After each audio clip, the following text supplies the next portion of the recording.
kitchen. Are you excited? Are you excited, Rachel? Yeah. We're all excited, Carol. Let me tell you now, she wasn't excited a minute ago, was she, Simon? Grass, you're such a grass. So, hello Nervous everyone. excitement. Yeah, nervous excitement, that's all. So, hello everyone, Happy New Year. What did you think of the video? Did you like that? Isn't it amazing? So, Terry and Antonia did that for us just before they left for the Christmas holidays. So we've got a late start tonight because I didn't want to be fighting with Boris. I didn't want to be showing him up, going, you know what, I took all his audience, you know, just thought, gotta let the man have a word. So I believe that's it. We're all locked up again for another 6 weeks. Lucky us. Yep. That's me stuck in the kitchen here again. Lucky you. So in the kitchen tonight I have Simon. Hi Simon. Hi, Carol. Still with a very green beard. It's not very green, it's slightly green. Not as green as it was at Christmas. It's going a bit of a yellowy green now, isn't it? I can't get that, so I can see. So, anyhow, I can't answer any comments yet because I can't see them, and Simon's faffing around with my phone and he can't see anything either. So I'll get back on comments in a minute, but just to tell you a couple of things, I've got Rachel back in the kitchen, and she was great fun last time when she was in. And how many of you got those stamps cutting out your paper baubles? I got a delivery and I obviously went a bit bonkers on the night. I'm going to have a little word with Rachel after because I've got about 20 in the cupboard and I'm not sure what I'm going to do with them. Have you made a lot of... They're all in the packets there. If anybody would like some, let me know. So she's going to have to think of plenty of decorations she's going to make, and to be fair, I might freaking get them out. She can make them again in a minute. So who else has got those cutters as well? Who went mad on the night buying them all? You're going to make macaroons, aren't you? Yes. Yes, that's what the whole intention was. I'm not quite sure why I needed 8 cutters though. Different size macaroons. All round. I didn't even buy the star or the tree or anything. Or Different the love sizes art. of rounds. Though. Pardon? Different sizes Yeah. of rounds. Different sizes of rounds, yeah. So anyhow, that's how bonkers it is here in the kitchen. So I've missed you all. It's been really funny not being able to do any live. Simon didn't care. He's just totally chilled out, had a relaxing nice, time. yeah. Yes, that's what he said. It's been lovely. Not having to deal with them lot, yeah. Yeah. Yeah. Can't hear me, can they? And Simon, they were so complimentary to you. I was telling Simon. I was love telling them Simon. all, Carol. He I love them all. He hasn't read any of the comments or feedback. And he said, oh, I don't know whether I want to look. And to be fair, Terry had said the same to me. She said, oh, I can't look. And I said to Terry, I said, they loved the pair of you. They said, we must get you both of you back. So we must make sure that we do that again. We'll get the Terry and Simon Facebook Live one night. Did you see that last night, by any chance?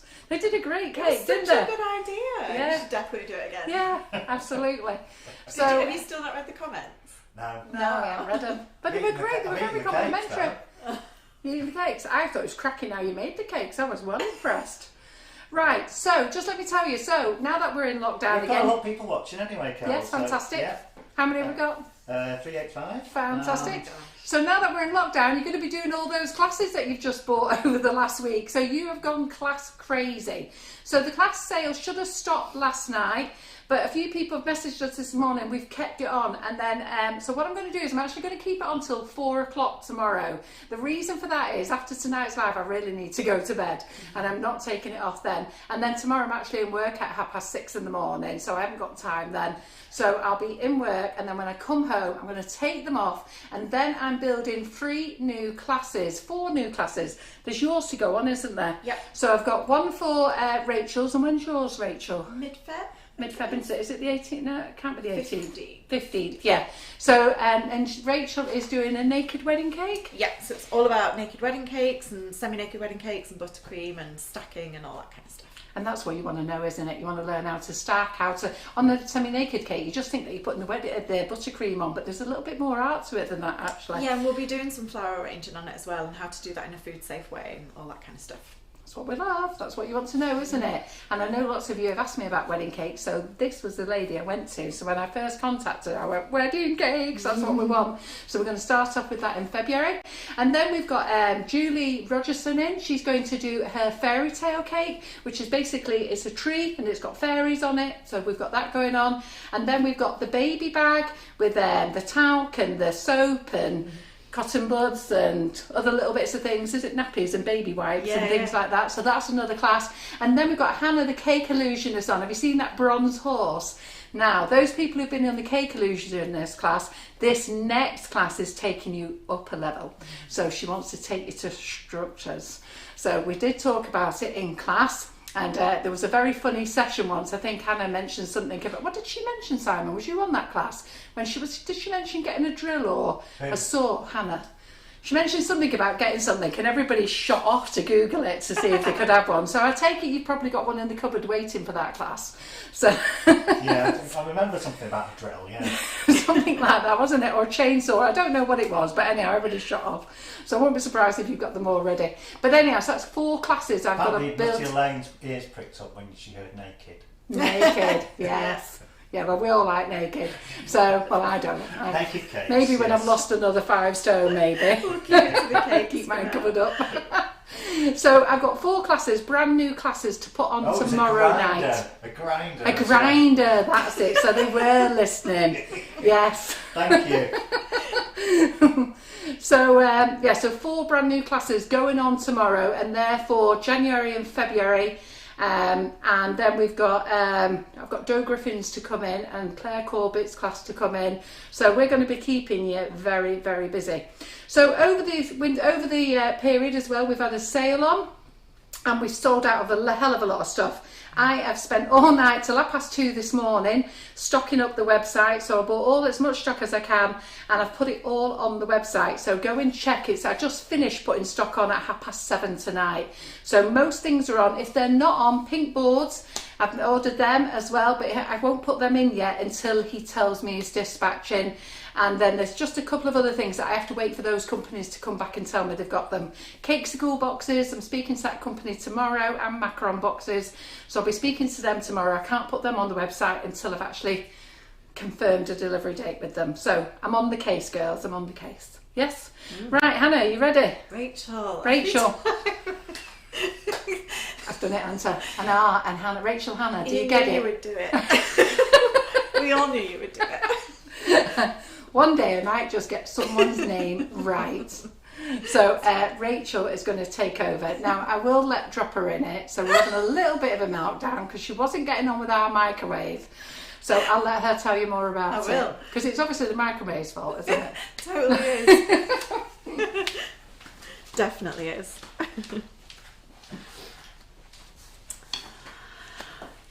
So,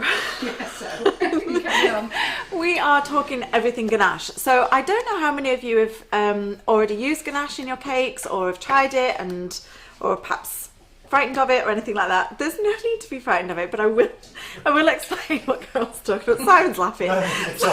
Simon's laughing. Why did you panic? So, no, but John shot to the shop. John has just nipped out of the shop.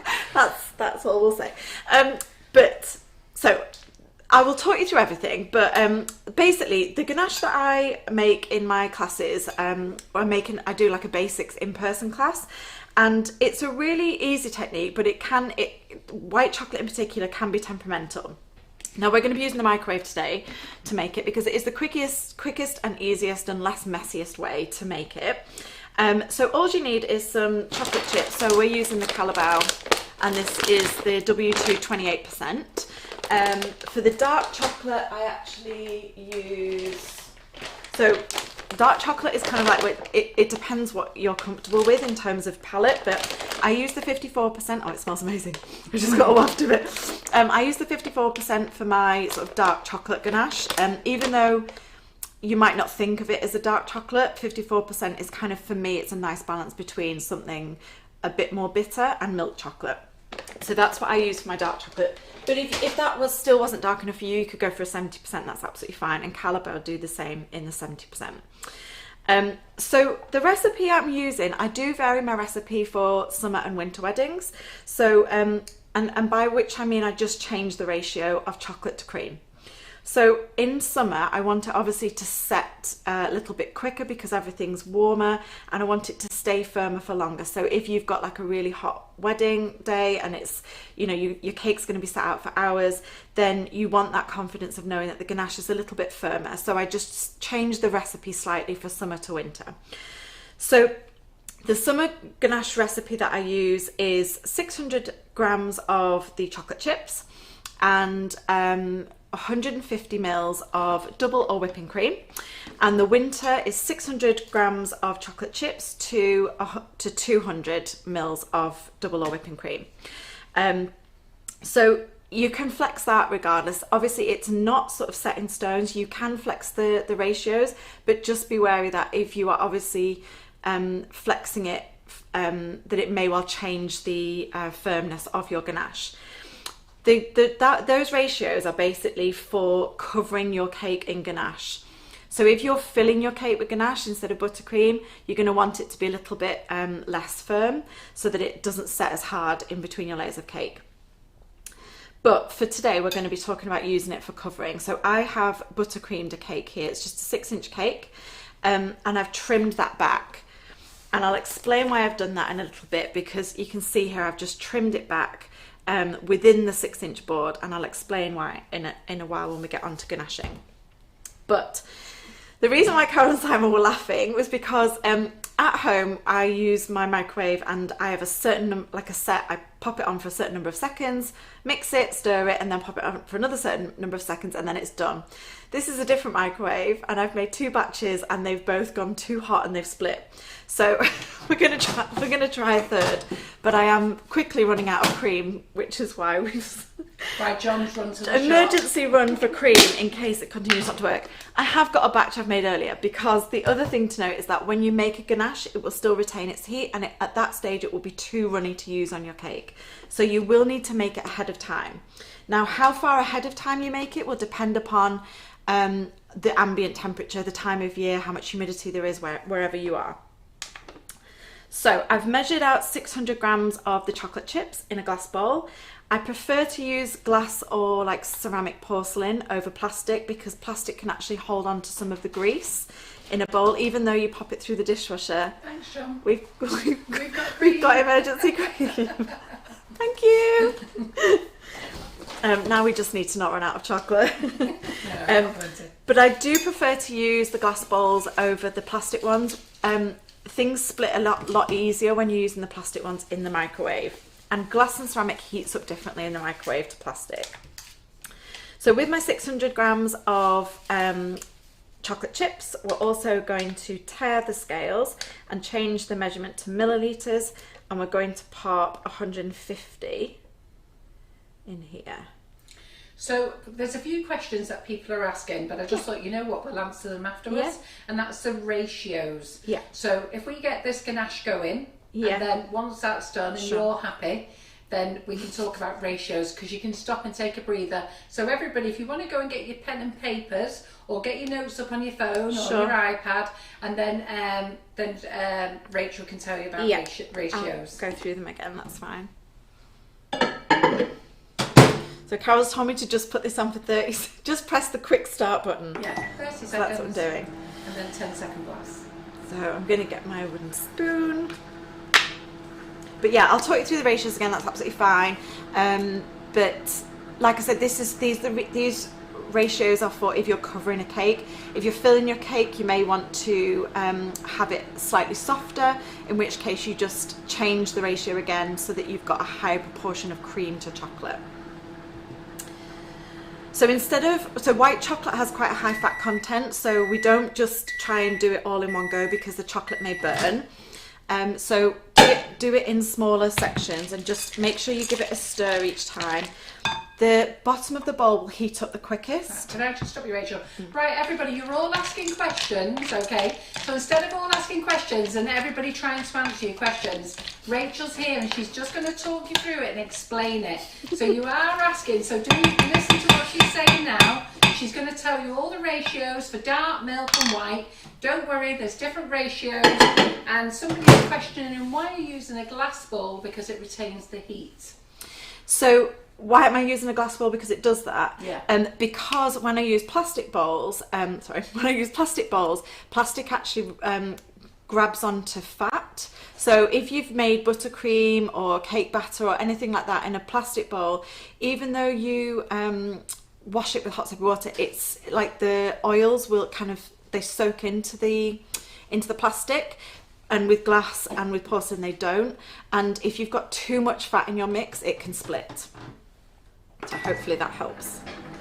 It's what I prefer to use. It's what works for me. So you can still split it by overheating it, and that's the issue I was having before, because Carol's microwave is obviously more powerful than the one I've got at home. And I did one batch and I was like, oh, it's heated it quite a bit more than I was expecting, and then I did another batch and it did the same. So even though I reduced the timing, so it's obviously a super microwave compared to mine at home. But we'll see how we get on. So Simon's just going to do a bit of a dangling trick while he... Nobody's knowing I'm doing that. Nobody knows I'm doing it. Well, Hey, if everyone's knowing I've messed up 2 batches of Ganache. So, Let me move this out of the way. So again, that was another 30 seconds, and it's just on full power in this microwave. Just give it another stir, and you should see that the cream has turned like yellowy because the chocolate's starting to melt into the cream. But again, we're scraping off the bottom of that glass bowl, because that's where it kind of heats up quickest.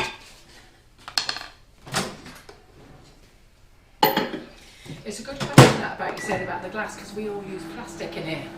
Yeah, well I used to, and when I first started, when I was just doing buttercream before I used Ganache, I bought loads of cheap, you know, they're so much cheaper and they're lighter, and but then when I started using Ganache, especially the white chocolate one, it splits way more easier than the dark chocolate one does, and it was splitting more than when I used it in the glass bowls. So like, other people might be absolutely fine with the plastic, but I'm like, that's just my experience of it, that I prefer to sort of just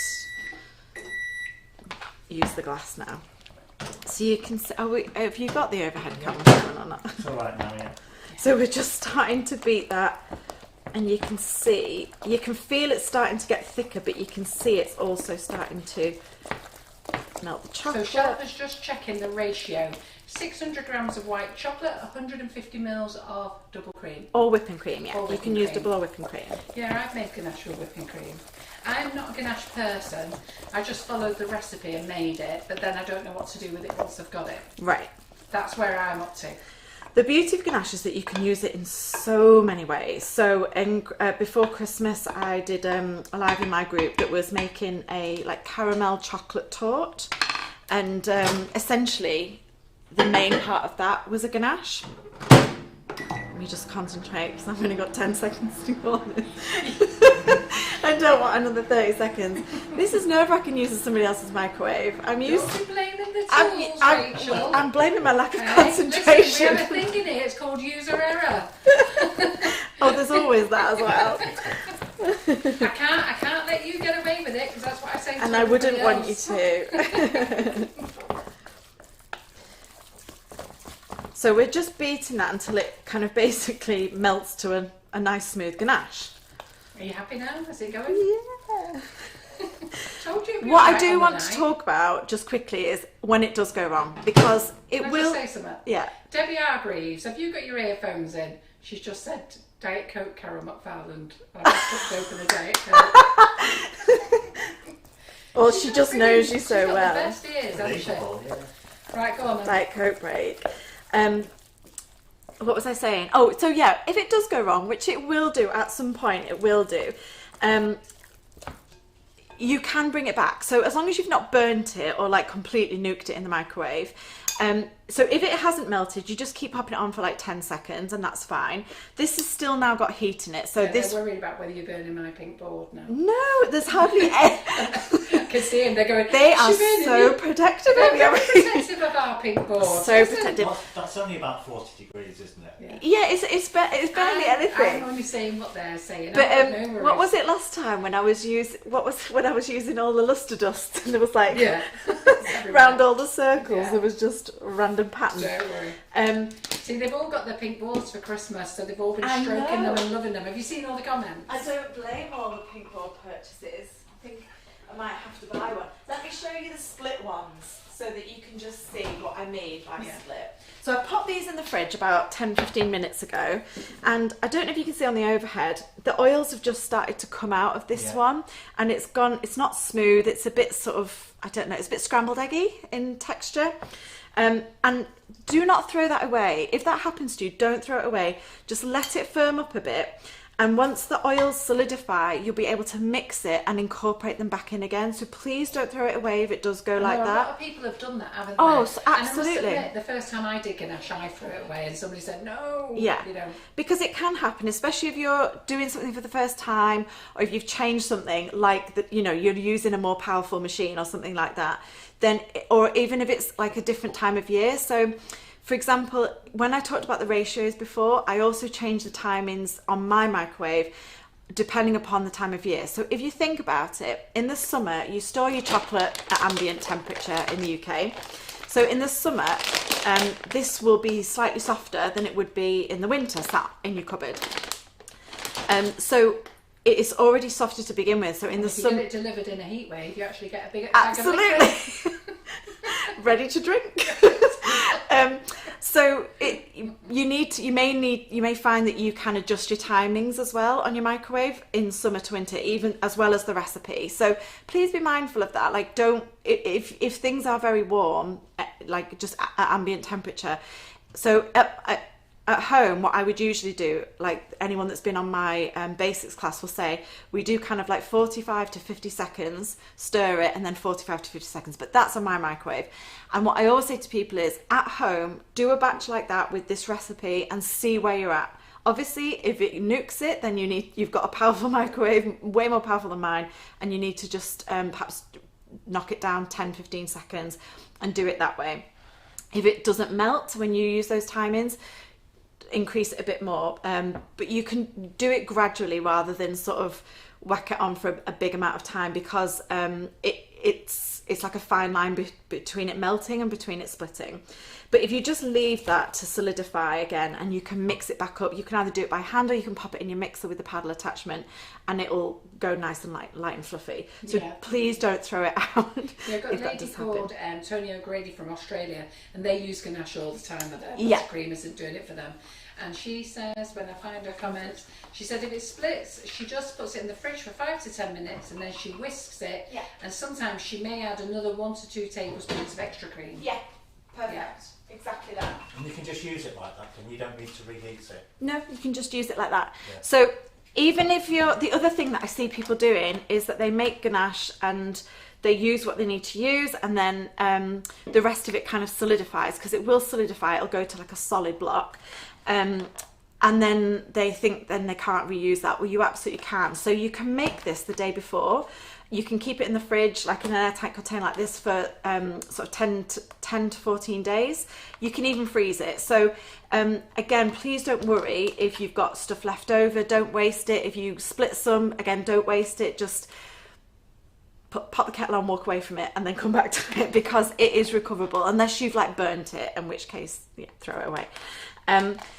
But you will need to leave it to, so obviously that's still got some heat in it. You'll need to then leave it at room temperature to just come back to a consistency of, ideally what we're looking for to get to cover your cake is similar to like Nutella or peanut butter at room temperature.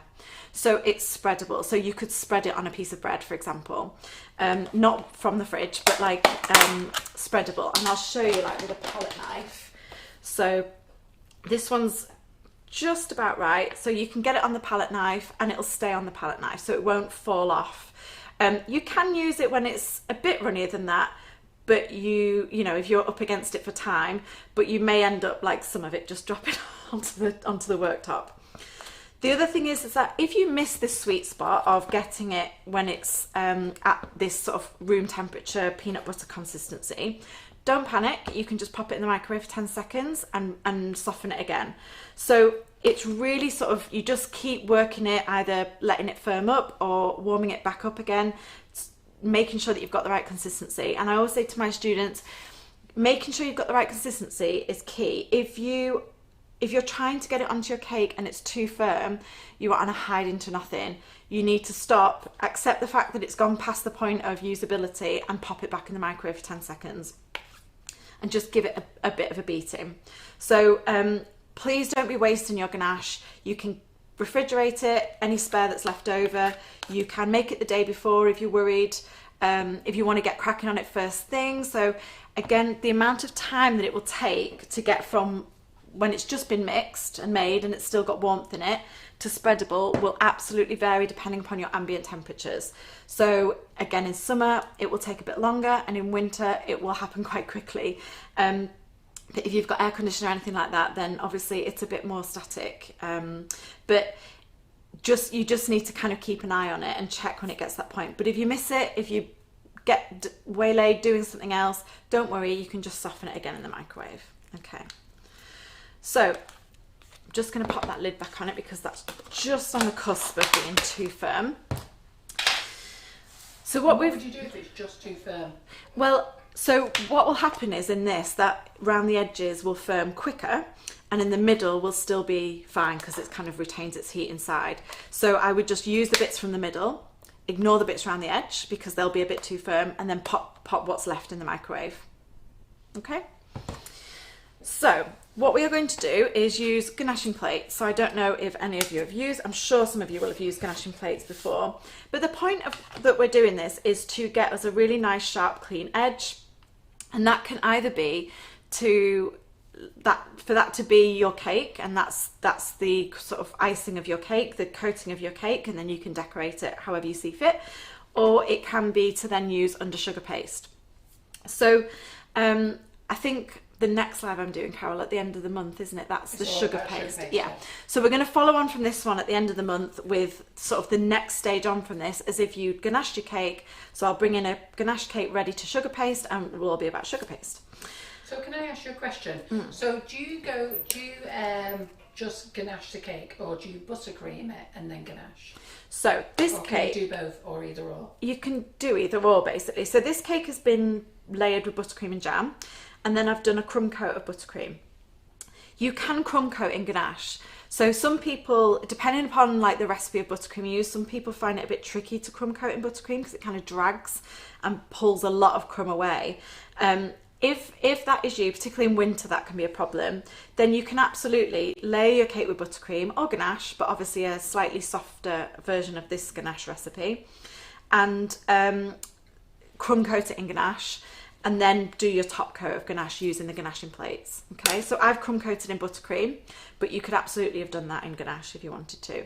Just using your palette knife, it doesn't need to be precise. So all I've done with this is used a palette knife around the outside, and then I've taken a metal scraper and just gone around it on my turntable just to kind of make sure it's fairly level. But it doesn't need to be perfect at this stage.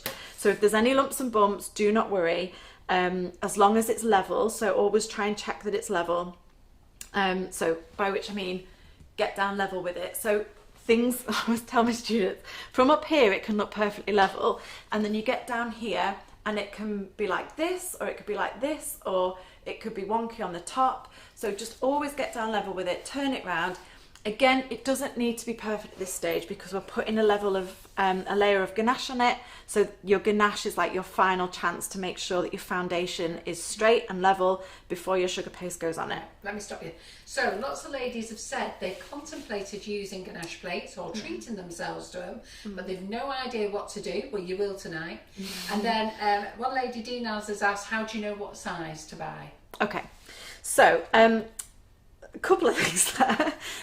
For your cake? Yeah. Like 6-inch cake, 6-inch ganache there's a couple of different ways of coming at it. So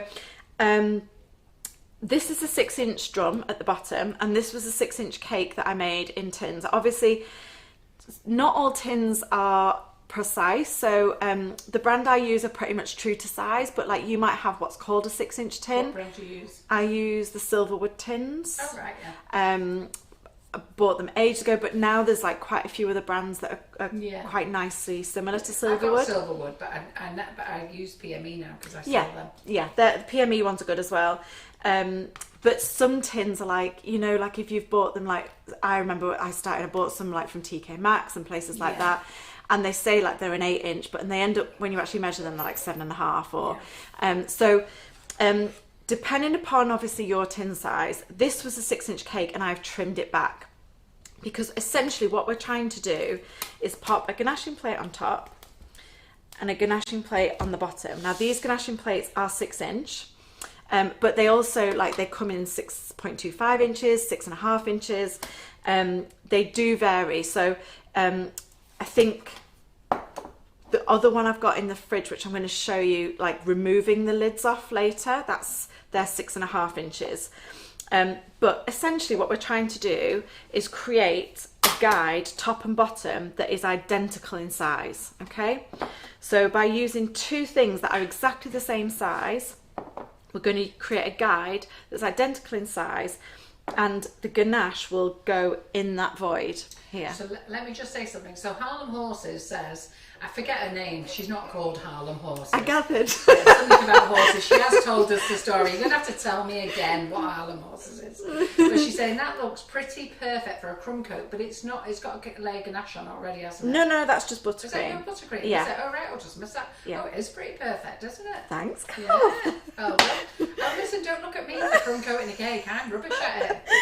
Oh, we only do rustic in this kitchen, love. You There's know, nothing wrong with we rustic. don't do anything perfect. How have you cut those cakes down to 6 inches? So if you need to trim yours down, so if I was using a 6.5 inch ganaching plate, I wouldn't bother trimming it down because the board is 6 inches, and my ganaching plate would come out 1/4 inch all the way around past the baseboard. Let me just explain. Different companies with different ganaching plates do different sizes. Yeah. So the ones that I've got are exactly 6 inch, 7 inch, 8 inch. Then we do the 6.25 or the 6.5. So I'm going to speak to my supplier. So the ganache plates I've got in are exact. Okay, and I remember when I spoke to my supplier about it, and he said, well, your cakes shrink a bit, so that's why he did it like that. Yeah. And he said he had problems with people who they couldn't make up their mind with 2.5 or 5, and then they were complaining about how much buttercream and ganache they had to put on, which you'll see in a minute. So ours are exact, and that is what Rachel is using at the moment. But I am going to ask him to make them 6.5 or 6.25 is fine. Which do you think is best? I prefer the 6.5. My cakes don't really shrink from the tins, and my tins are true to size. Yeah. So for me personally, I prefer the 1/2 inch because it means that if you've got a 1/2 inch bigger, then it means you've only got a 1/4 inch of ganache void all the way around, which is kind of what I've created here by cutting the cake back. Yeah. So it just, for me, it means that, say for example, you've not got your cake on your board exactly central. If you haven't, then if you've only got a 6.25 ganaching plate, it doesn't leave you much room for error if your cake's slightly skew whiff or it's slightly doing this or this. It means it can actually be over to one side, and it compromises the ganache thickness on one side. So I've got to ask you this question. I think Simon might have asked it. What does trimmed back mean? Did you ask that before, Simon? So all I've done is, if you are going to trim your cake, he did. Sorry, Simon. If you are going to trim your cake back like I've done here, to obviously fit in with whatever method you're using, then what I would always advise is let your cake cool. So I've got three layers of cake in here. So before you've buttercreamed it, let your cake tiers cool, and then just pop them in the fridge, or you can pop them in the freezer for 5-10 minutes to like really bring it down cool, so that they firm up a little bit. And then just using like a serrated knife, just go around the edge and just trim off. This is not a serrated knife, but just trim off.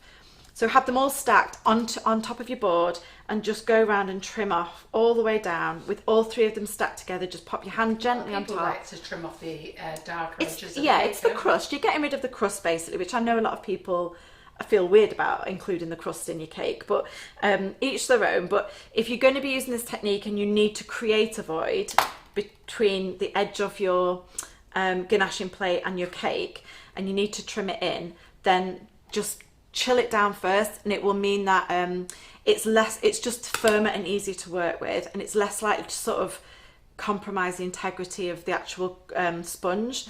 So some sponges are quite sort of crumbly, so if you just chill it down first, it'll make it a lot easier for you, and you'll be less likely to sort of hack at it, if that makes sense. I've just got to stop you again. So Harlem Horses is called Emma.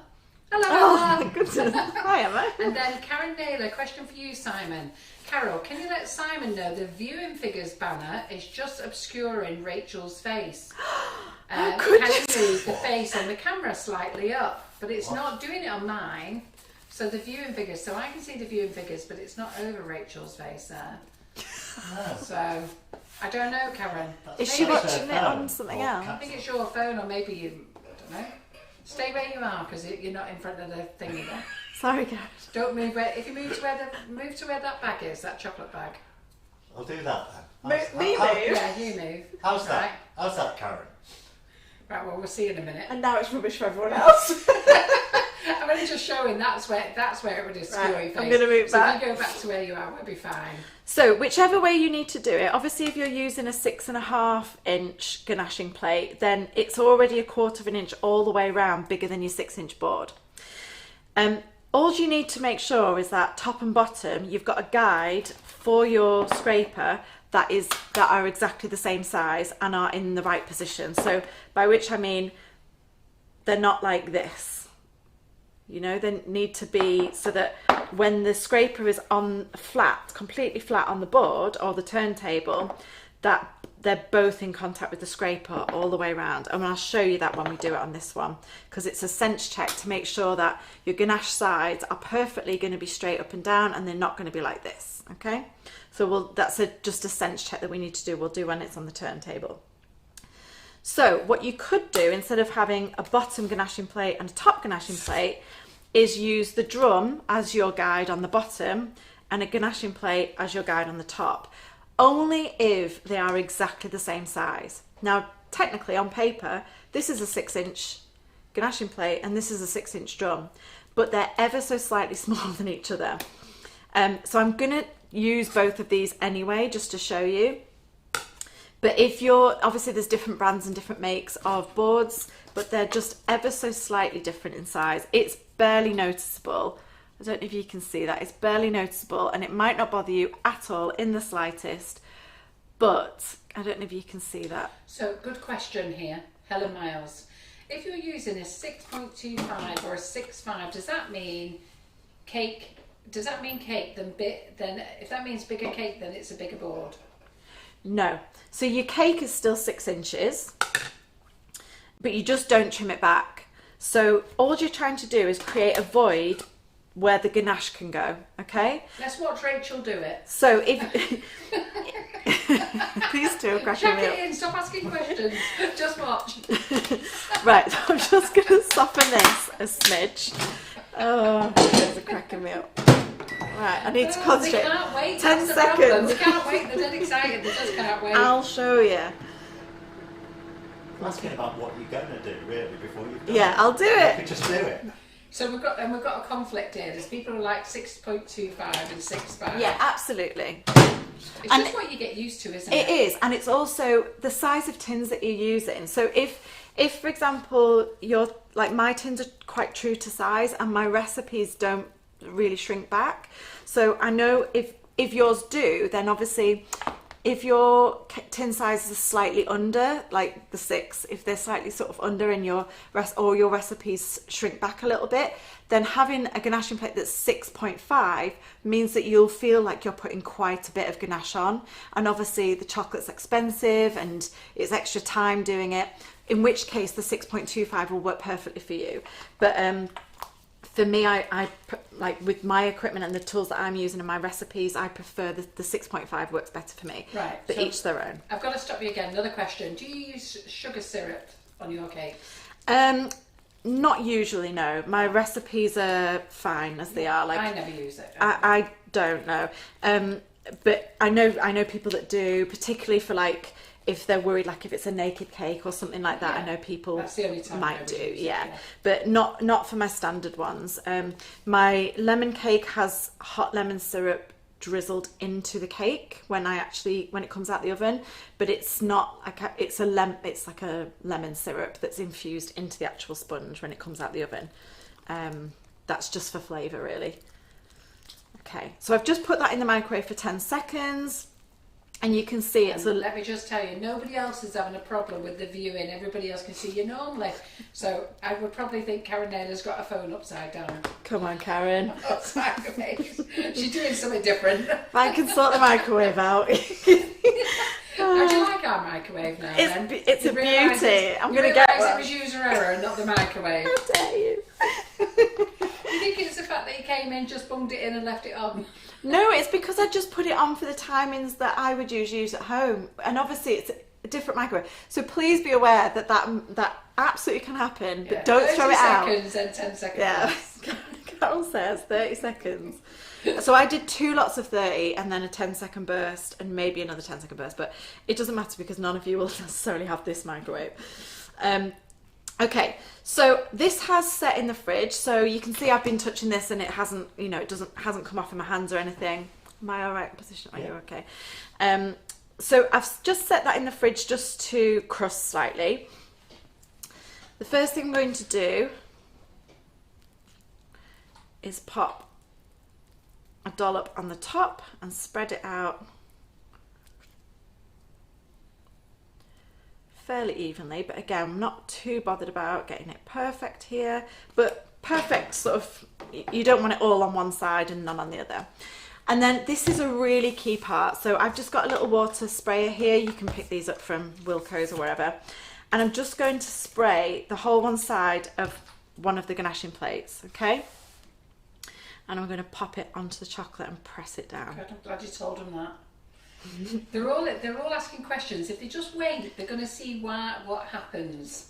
Because they're all confused that you're using a bigger ganaching cake than the cake, and what happens to it, what board. So if you just wait, you'll see. I love how you trust that it'll make sense. Pardon? I love how you're trusting in me that it'll make sense, Carol. Yeah, of course it will. It will make sense. So I've just pushed that down gently to make sure that it's sort of attached, okay? Next question. Would you use this is Bald Baker Paul. He actually isn't called Bald Baker Paul, but he got his Facebook account hacked and he came back as Bald Baker Paul. Oh my gosh. So, and then, I know, Harlem Horses, Nutty Lane, they're all in this group, don't worry. I feel like I need a better name. I think they realise there's a lunatic running the company, so they're all joining me. So Paul has said, would a thinner coating of ganache if you were going to fondant over? So I would say not. I would say if you're going to sugar paste over it, having a nice like a 1/4 inch all the way around is ideal. We'll obviously do that in a few weeks time on the next live. But obviously you don't need to be, you can use the ganache coating and just leave it as the ganache coating. Or you can do another technique which I really love, which is ganache on ganache, which sounds crazy, but it's basically this is kind of structural. So consider this coating like part of the structural integrity, bearing in mind that most of the cakes I do are tiered. So for me particularly, because the cakes that I usually do are sat out for hours and hours at weddings, a lot of the time in the summer, it's part of the structural integrity of it. If you're just leaving it as a ganache layer or a ganache on ganache layer, so it might be that you're doing drips, or it might be that you want to do some texture with a secondary sort of layer of ganache, which is like a really nice, such a quick and easy thing to do, then you can absolutely kind of just leave it as the 1/4 inch all the way around, and then or whichever size ganaching plates you want to use, and then leave it as that. But yeah, it's kind of, for me, it's part of like the structural integrity of it. But yeah, hopefully that helped. Okay, so I'm just going to flip this, and then on the bottom, obviously this is the bottom of the cake. We want to attach this to give it our guide, but we don't need to cover the whole thing. We're just going to pop a little bit of ganache, which we'll scrape off afterwards, which I'll show you on the one that I've prepared earlier that's in the fridge. And we're just going to spray a little bit of water in the middle there. Okay, I'm just going to pop a little bit more on. Now the reason why we're using water is because that will sort of help the chocolate seize, by which I mean it will help get these plates off without pulling at what you've put on. So when we take these off, you don't want to then pull all the chocolate off with you, with the plate. And by putting water in between the ganaching plate and the actual ganache, it will seize it where it's come into contact with it. And once you've chilled it, it should just pop off, she says. We'll do that a bit later. It won't be another disaster. So, okay, so here I'm just going around with my scraper, making sure that the base of the scraper is completely flat. So make sure this is a flat surface that you're working on. Go around and just check that these, when you pop it up against the bottom, that the top is also in contact. because if you don't do this at this stage, then if you've got either one of the plates not perfectly level with each other, you can end up with your cake sort of skew whiff left and right like that as you look at it. That could be a new look for next year, for this year. Could be, yeah. Like a topsy-turvy, except the new tape. Yeah. So yeah, that's just water in there, so cool boil water, and you can just kind of put the water on, but I find that just a quick spritz from the spray bottle makes it far more evenly distributed, and you actually use less water that way. Okay, so usually I would then just let that set up for sort of 5 minutes, but again, if it's in summer and it's really warm, you might want to pop it in the fridge for 5 minutes just to let that solidify so you can then crack on. If you just leave it on the side for 5 minutes and it's summer and it's warm, it might take a little while for that chocolate to just kind of set enough for you to start working on it, because what we don't want is these ganaching plates moving when we start scraping ganache around the sides. Now you can ganache it this way up if you wanted, or you could flip it back again. It doesn't matter, totally up to you. But what we are going to do, I like this bit, is use a Are you all turntable. excited? You're going to see now. So you can hopefully see, I'm just waiting, hoping this is like set enough. I think it has, there we go. This is where they now will understand what's going on, because they're just not getting it at the moment. The Yeah. ladies who know how to ganache, they're trying to help and tell them. Oh, bless them. And then I'm saying, just hold on, wait for you to tell them. I'm trying to do it. Okay, so if you are flipping it back over, once you've done it, just check that your ganaching plates haven't moved, because I'm pretty sure I felt mine move in there. And we've got a little bit of non-slip mat under there, just to try and help things.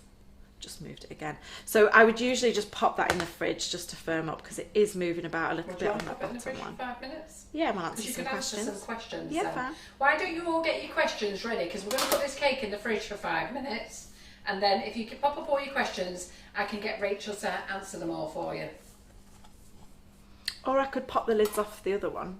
Oh, all right then, yeah. And answer questions at the same time. Okay, good. Like that. A bit multitasking. Yeah, good girl. We like multitasking. Oh, something smells so nice in this fridge. Okay, just checking that So we've got a lovely audience, Rachel, watching, 466. again. Oh my gosh. There you go, all watching you on how to split your ganache. Go for it, girl. I did it on purpose, actually. I know you did it on purpose, just to show them, just to stress yourself out before you went live. It did stress me out. And then they're asking, can you colour your white ganache? And if so, what is the best colouring to use? Yes, you absolutely can colour your ganache. Yeah. Should we colour it? It's too late now, isn't it? Well, if we've got time, I'll colour, when that one's cooled a bit, I'll colour that one. Yeah. Do you remember when I did the last one and I showed you how I'd covered the cake in a ganache and I'd whitened it? Yeah. Well, just move that there, it keeps moving. So obviously there are like specific colourings for colouring chocolate. But last time, do you remember I used this? Yeah. And you were like, oh my god, I can't believe it No, I worked. can't believe you use that either. Well, I've tried these fractal ones as well, so the non-airbrush ones, and they work fine as well. Yeah. Not all brands do. So these aren't specifically for chocolate colouring, No, they're not. and there are brands out there that you guys know, obviously, that are like, oh, they're for colouring chocolate. Now, none of the other ones that don't like typically advertise themselves as chocolate ones, so like the Colour Splash or the Pro Gels, they don't work, but these ones, fractal ones, do. Yeah. So I've also got colour milling. Now we are short of colour mill colours, but that's because the supplier's not got any in and didn't arrive. They come in from Australia, and I buy them off a UK supplier here, and they've actually got none in at all at the moment. But I do have the Sugar Flare colours, chocolate paint ones. Have you tried them? no, For chocolate paint? are they newer? Yeah, I was going to they've say. just come out last year, at the end of last year. Right, so go on then, talk us through this now. So this is obviously a dark chocolate one that I did earlier today. That looks lovely and smooth. Yeah. That gives you a nice base up for when you're going to put your sugar paste on. Yes, absolutely. Or you could decorate it as a ganache cake, which is obviously quite a nice, quick and easy way to do it. So let me just ask you this question. So a lady said, and I never thought of this, so a lady just said, well, I don't like chocolate, so what do I use buttercream? Why would I want to put chocolate on when it's a lemon cake? Because it absolutely goes. It really does. Like I have some clients of mine that say, oh, because as standard I put on my wedding cakes, because they're usually, a lot of them are pale sugar paste. As standard I would use a white chocolate ganache on my wedding cakes, but occasionally, and it tastes amazing, especially like if you get a good brand of chocolate, but occasionally you get somebody that says, actually, we don't like white chocolate. It is quite sweet, and they want a dark chocolate ganache. Or they're worried that like the white chocolate isn't going to go with certain flavours, and it really does.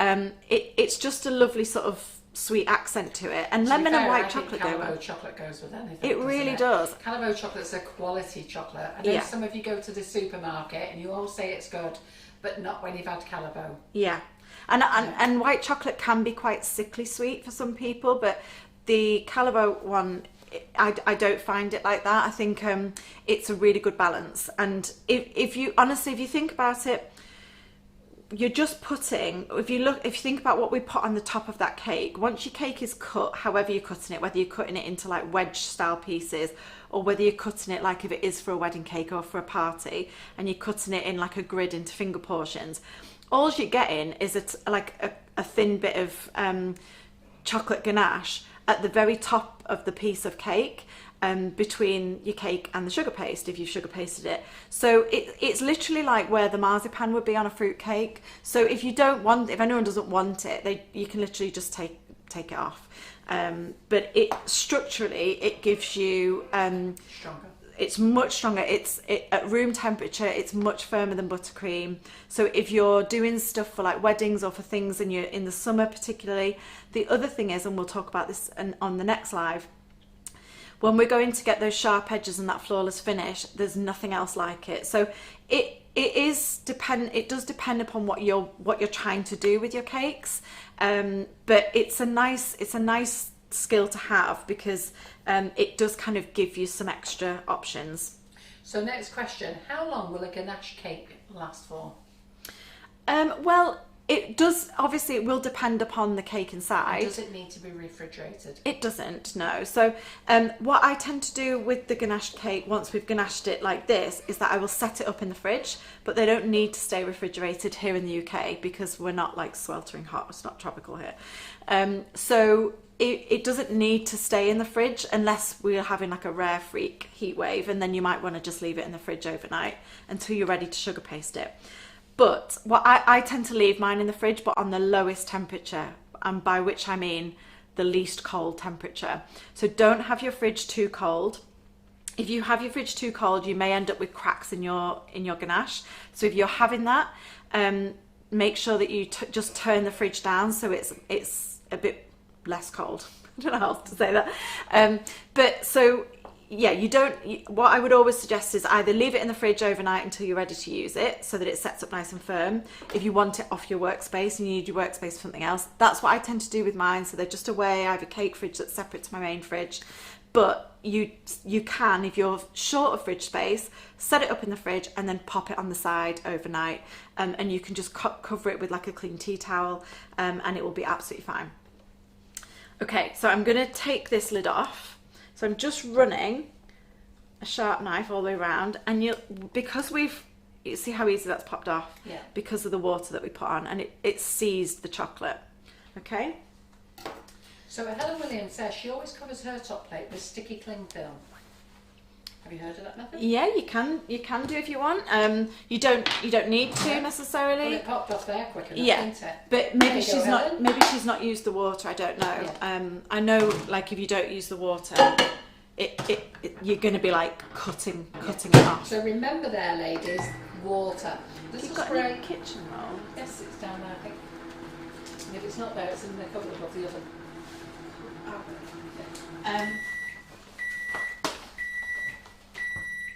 So I'm just going to take off that excess water because it's done its job. So Pam Gibson says, if you cover a cake in ganache only, does the cake need to be refrigerated or can it be left at room temperature, and how long would the shelf life be? I would still set it up in the fridge, Yeah. but then it doesn't need to stay refrigerated unless obviously you've got like something in the cake like cream cheese or fresh cream or something like that, in which case, yeah, keep it refrigerated. Shelf life for ganache in the fridge, it like 7 to 14 days, but your cake probably won't, it'll last longer than your cake will basically. So next question, quite a good one this one. Susan Coleman says, why crumb coat with buttercream if you're covering with ganache? Just because it gives your cake that extra Seal.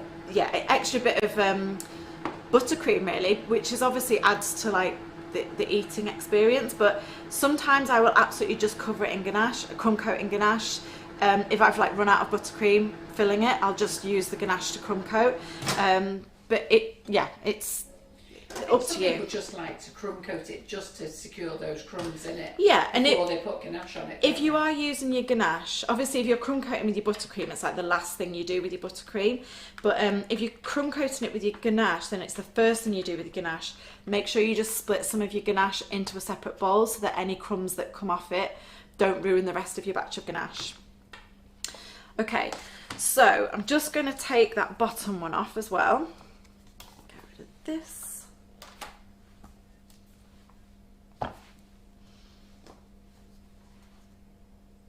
So again, we're just taking that off, and any little bits of chocolate, we're just going to scrape off that board. Portia says, can we use any fractal airbrush colours? So I just saw a lady say, can you colour your ganache metallic rose gold? Let me tell you now, no you can't. No, you can't metallic, you can't colour buttercream or ganache metallic. You can only airbrush it or paint it on afterwards. Yeah, you can paint it after. Yeah. And that's dead quick. Yeah. You'll probably use less colour as well doing it that way. So you can never add metallic to ganache or buttercream. It just gets all absorbed, you'll never see it. It doesn't matter whether it's liquid or powder, it won't happen. You just have to paint. Okay. So once you've taken both your plates off, we're just going to tidy up this top here. So I've got my dark chocolate ganache that was left over, so I've just softened that in the microwave. Where's my other pot now?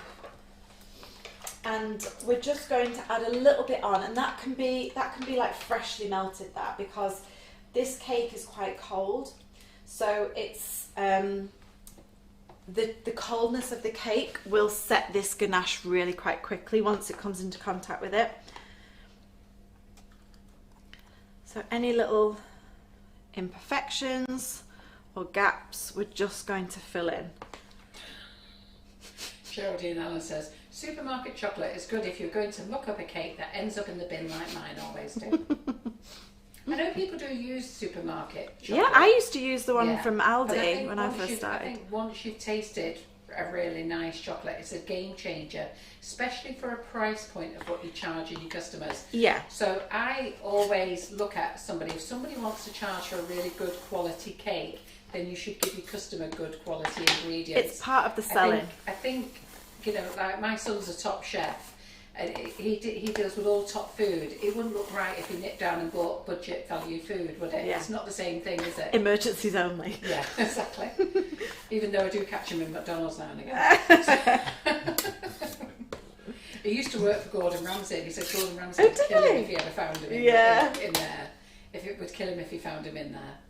But no, I mean, I think you have to go to the budget of the cake. If somebody wants a cheap cake, then you know what, you've got no choice than to use Absolutely. a cheaper chocolate. When I first started, I used the stuff from Aldi, but the thing that made me move quick, like more so than the budget, was the time it cost me, because they were all like individually 25-gram bars, like in a bigger bar, and it was like unwrapping them all, chopping them all up. Yeah. And I was like, I was wasting so much time, there's got to be a quicker way. And yeah, the calibre was just lovely. So I'm not sure if I'm going to get this name right, but I'm going to give it a go. I think it's Wendy Leah. Okay. So she's asking, what ratio of white chocolate for drip? We're going to do a drip. providing we've got time. Yeah. And whether you all want to stay. And seeing as we're locked up now for a while, I reckon you'll be staying. Won't you? There's no else to do, is there? So, so we are going to do a drip with chocolate. But I'm just going to call you Hannah again. I know, I could tell. Did you get called Hannah often by anybody? Not anymore, no. Me? I don't see anyone anymore, Carol. I've not seen anyone for a year. Not met anyone new for a year. I don't know what I call anybody. I used to at school and like uni and that, but you know, like when they've got your name on a register and they're just going down the register. But you're just like, yeah, whatever. It's answer to most things. So yeah. Well, at least it's a nice surname that you've got, isn't it? Yeah. And I don't have a middle name, so it makes it simpler. Because I'm just like, yeah, it's fine. Brilliant. So Rachel is going to do a drip. So what she's going to do is she's finishing off this cake, which is already ganached. The cake that's in the fridge, she's going to show you how to do it with the plates. And then what we said was if we had time, we'd do a drip. Yeah. But I think we're going to do a drip anyhow. Yeah. And then I'm going to get the hole punchers out. Hold me to ransom. And she remind me what I needed them for. Can you hole punch some chocolate ganache? Oh my god. So I'm just going round with my palette knife at a slight angle, just catching any of those little divots that existed from the top ganaching plate from when we squidged that first bit of ganache on. And I'm just doing it like a 45-degree angle using the turntable. Listen to this. So a beader, right? So a beader says, she read somewhere, if you don't have any oil-based colour, you can mix a gel colour in oil first. Yeah. Okay, and then mix it in your white chocolate ganache. Is this true? I would imagine so, yeah. I would imagine so as well. Should we give it a go? Can do, yeah. Should we give it a go, ladies? Should we put some normal... Should we put colour splash in? Water-based. Well, colour splash is water-based, isn't it? Without adding it to oil. But just add it to it. I know, but you'd think it would break in the oil, wouldn't you? Yeah, oil and water and all that. Yeah, exactly. You don't need to add it to the oil. You just put it in the ganache, can't you? No, because it splits in the ganache. Does it? Yeah. Sure? Some brands do, that's what I'm saying. Some brands do, but Fractal randomly don't. I know, it's amazing. She told me this last time with Fractal. You know, I love Fractal. I've always loved it. I love their dusts. I just think that the Fractal colours are amazing, aren't they? No, I absolutely love them. When they first came to the UK, I told everybody about them, screamed from the rooftops, and now everybody sells them. Yeah. So. It was ages before everyone did, though. Yeah. Oh, yeah, it was. It took a long time, because I really used Fractal a hell of a lot. Yeah. I think that was how I first started ordering from you. Oh, was it? Yeah. So I've just gone round and using the palette knife and the side strip. Sorry, that was Simon. So I am out of Fractal, but I have placed an order this morning, but I don't know where my man is. I don't know whether he's out of the country. He's not responded yet. It's not like him normally. He normally responds pretty much. Let's hope there's nothing wrong. But he comes from Hungary, so I think he would have gone home to Hungary for Christmas. Oh. Because Fractal's from Hungary. I didn't know that. Yeah. There you go. We'll learn something It's new. made. It's actually, the guy who manufactures Fractal is actually an artist. He's a paint artist. That explains why his colours are so good. Yeah. So he's actually a painter and he does paintings. And then I don't know how he thought about doing food colourings for paintings, but that's how he does his paintings. But apparently he's totally chilled and relaxed, and like the salesmen get really stressed because they want things, and he's just like, it's on the to-do list. You know? Might get done in 3 years or something. Yeah, so, that would stress me out, to be fair. That's it. But apparently, really nice guy, but he's a typical artist. It's all bit airy it'll all fairy. be done. Yeah. There you go. I didn't know that. Yeah, no, the dust in particular. It was the dust that I first started using. I think were they the first things you started? Beautiful, yeah. For flower making. Well, I always use Colour Splash, so I've always used Colour Splash. But then Fractal contacted me and asked me would I like to promote their product, and I said, yeah, let's give it a go. And it's lovely. I'm glad you did.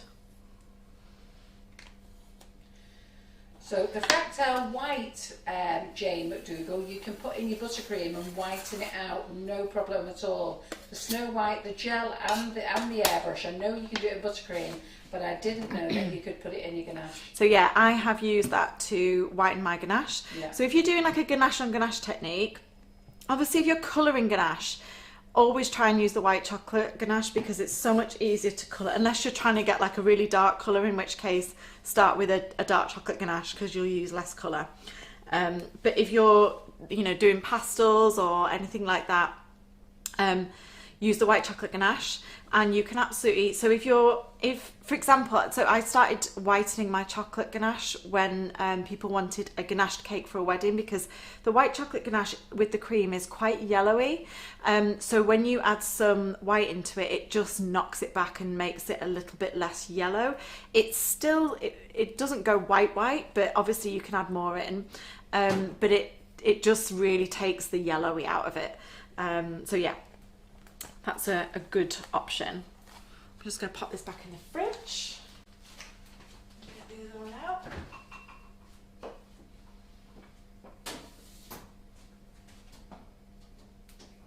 They're really tricky to pick up, these slippery Ganache pots. I always forget to take a knife to the fridge to pop under it. No worries. So you can't pick them up. So let me just ask another question. Yeah. Let me just see, going through.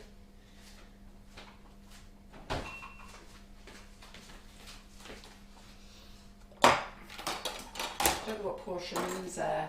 What about tempered chocolate? Can we use airbrush colours? So once it's tempered, you don't want to use any colours, you just want to lustre it. Or You could paint it, yeah. Paint it or lustre. Yeah.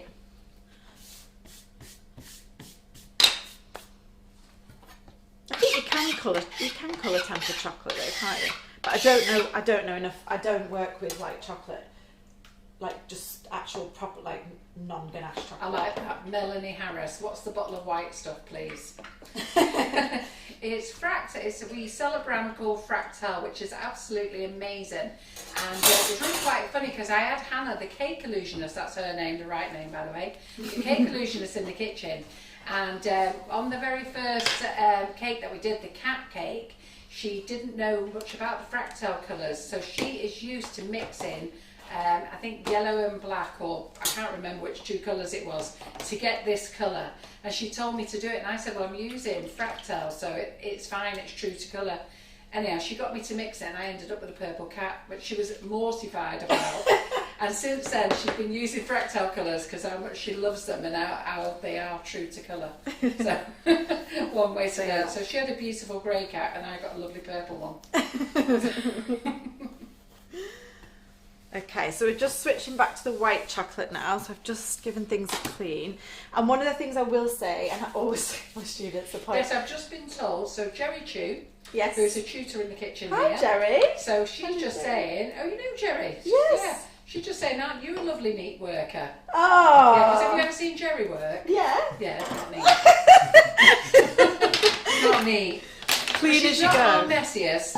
What you need to do is get Ollie the chock in. Is he the messiest? Oh, it's the messiest. Chocolate is very messy. It is. Especially when it's green. Oh, yeah. Do you know what? Oh, we've got a chocolate specialist here. When Simon, you should have seen the amount of chocolate was all over this kitchen when Simon did that live. The ganache, I always say it's like the ganaching bit is by far the messiest.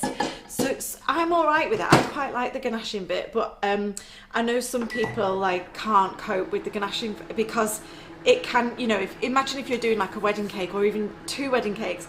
And it's ganaching day, it gets everywhere, and I just routinely do this, and I've just got chocolate spread all over me, and it is the messiest bit, but I don't mind it. For me, it's the last of the messy bit. So once you've got them all in the fridge and you can have a good clean down, it's like, put the kettle on, and now that's all the messy bit done. So I've just given that 15 seconds, and that's as soft as I would want it. I wouldn't want it any softer than that. Okay. So they're all laughing here about how many questions they've got. So, because they've missed us for 2 weeks, they've had no one to ask questions to. So they're yelling Fine, bring them on. Yeah. That's what we're here for. So, what will whiten buttercream? White gel. White gel will whiten buttercream. Yeah. This Fractal airbrush colour will whiten it.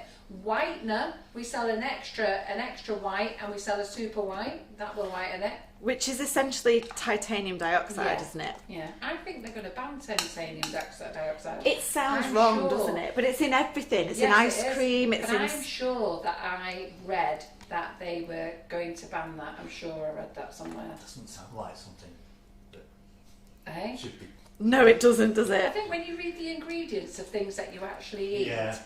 even though it's not animal stuff, it's like, crikey, what am I eating there? It's just chemicals. It's isn't in it? so much stuff. I Yeah. couldn't believe it. And I was like, titanium dioxide, what is this? And then I looked into it and it's in so many food things. Yeah. So you think, oh, it must be fine. But yeah, it just sounds so wrong, doesn't it? Okay. So we're just starting to fill in that void. This is a little bit softer than you would ideally, but you can absolutely, you know, if you push for time, get it on that cake.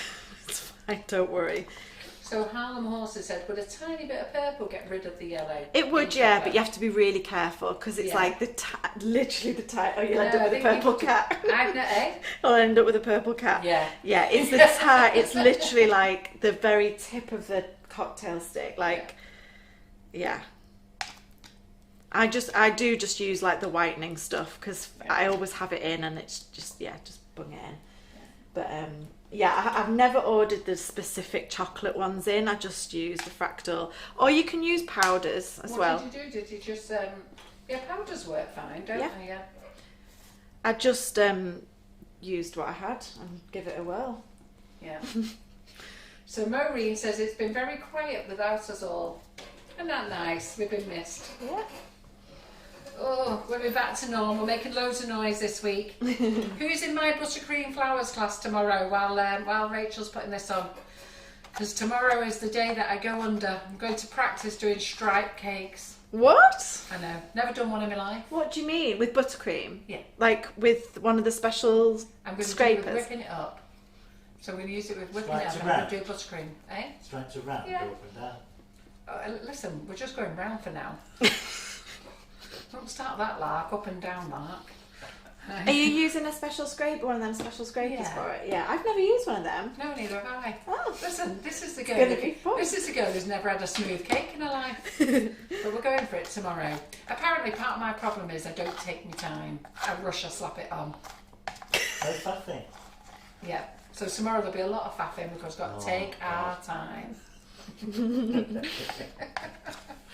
We're going to take Oh, our no, time. So it's just going to be Carol, me and no. you, Simon.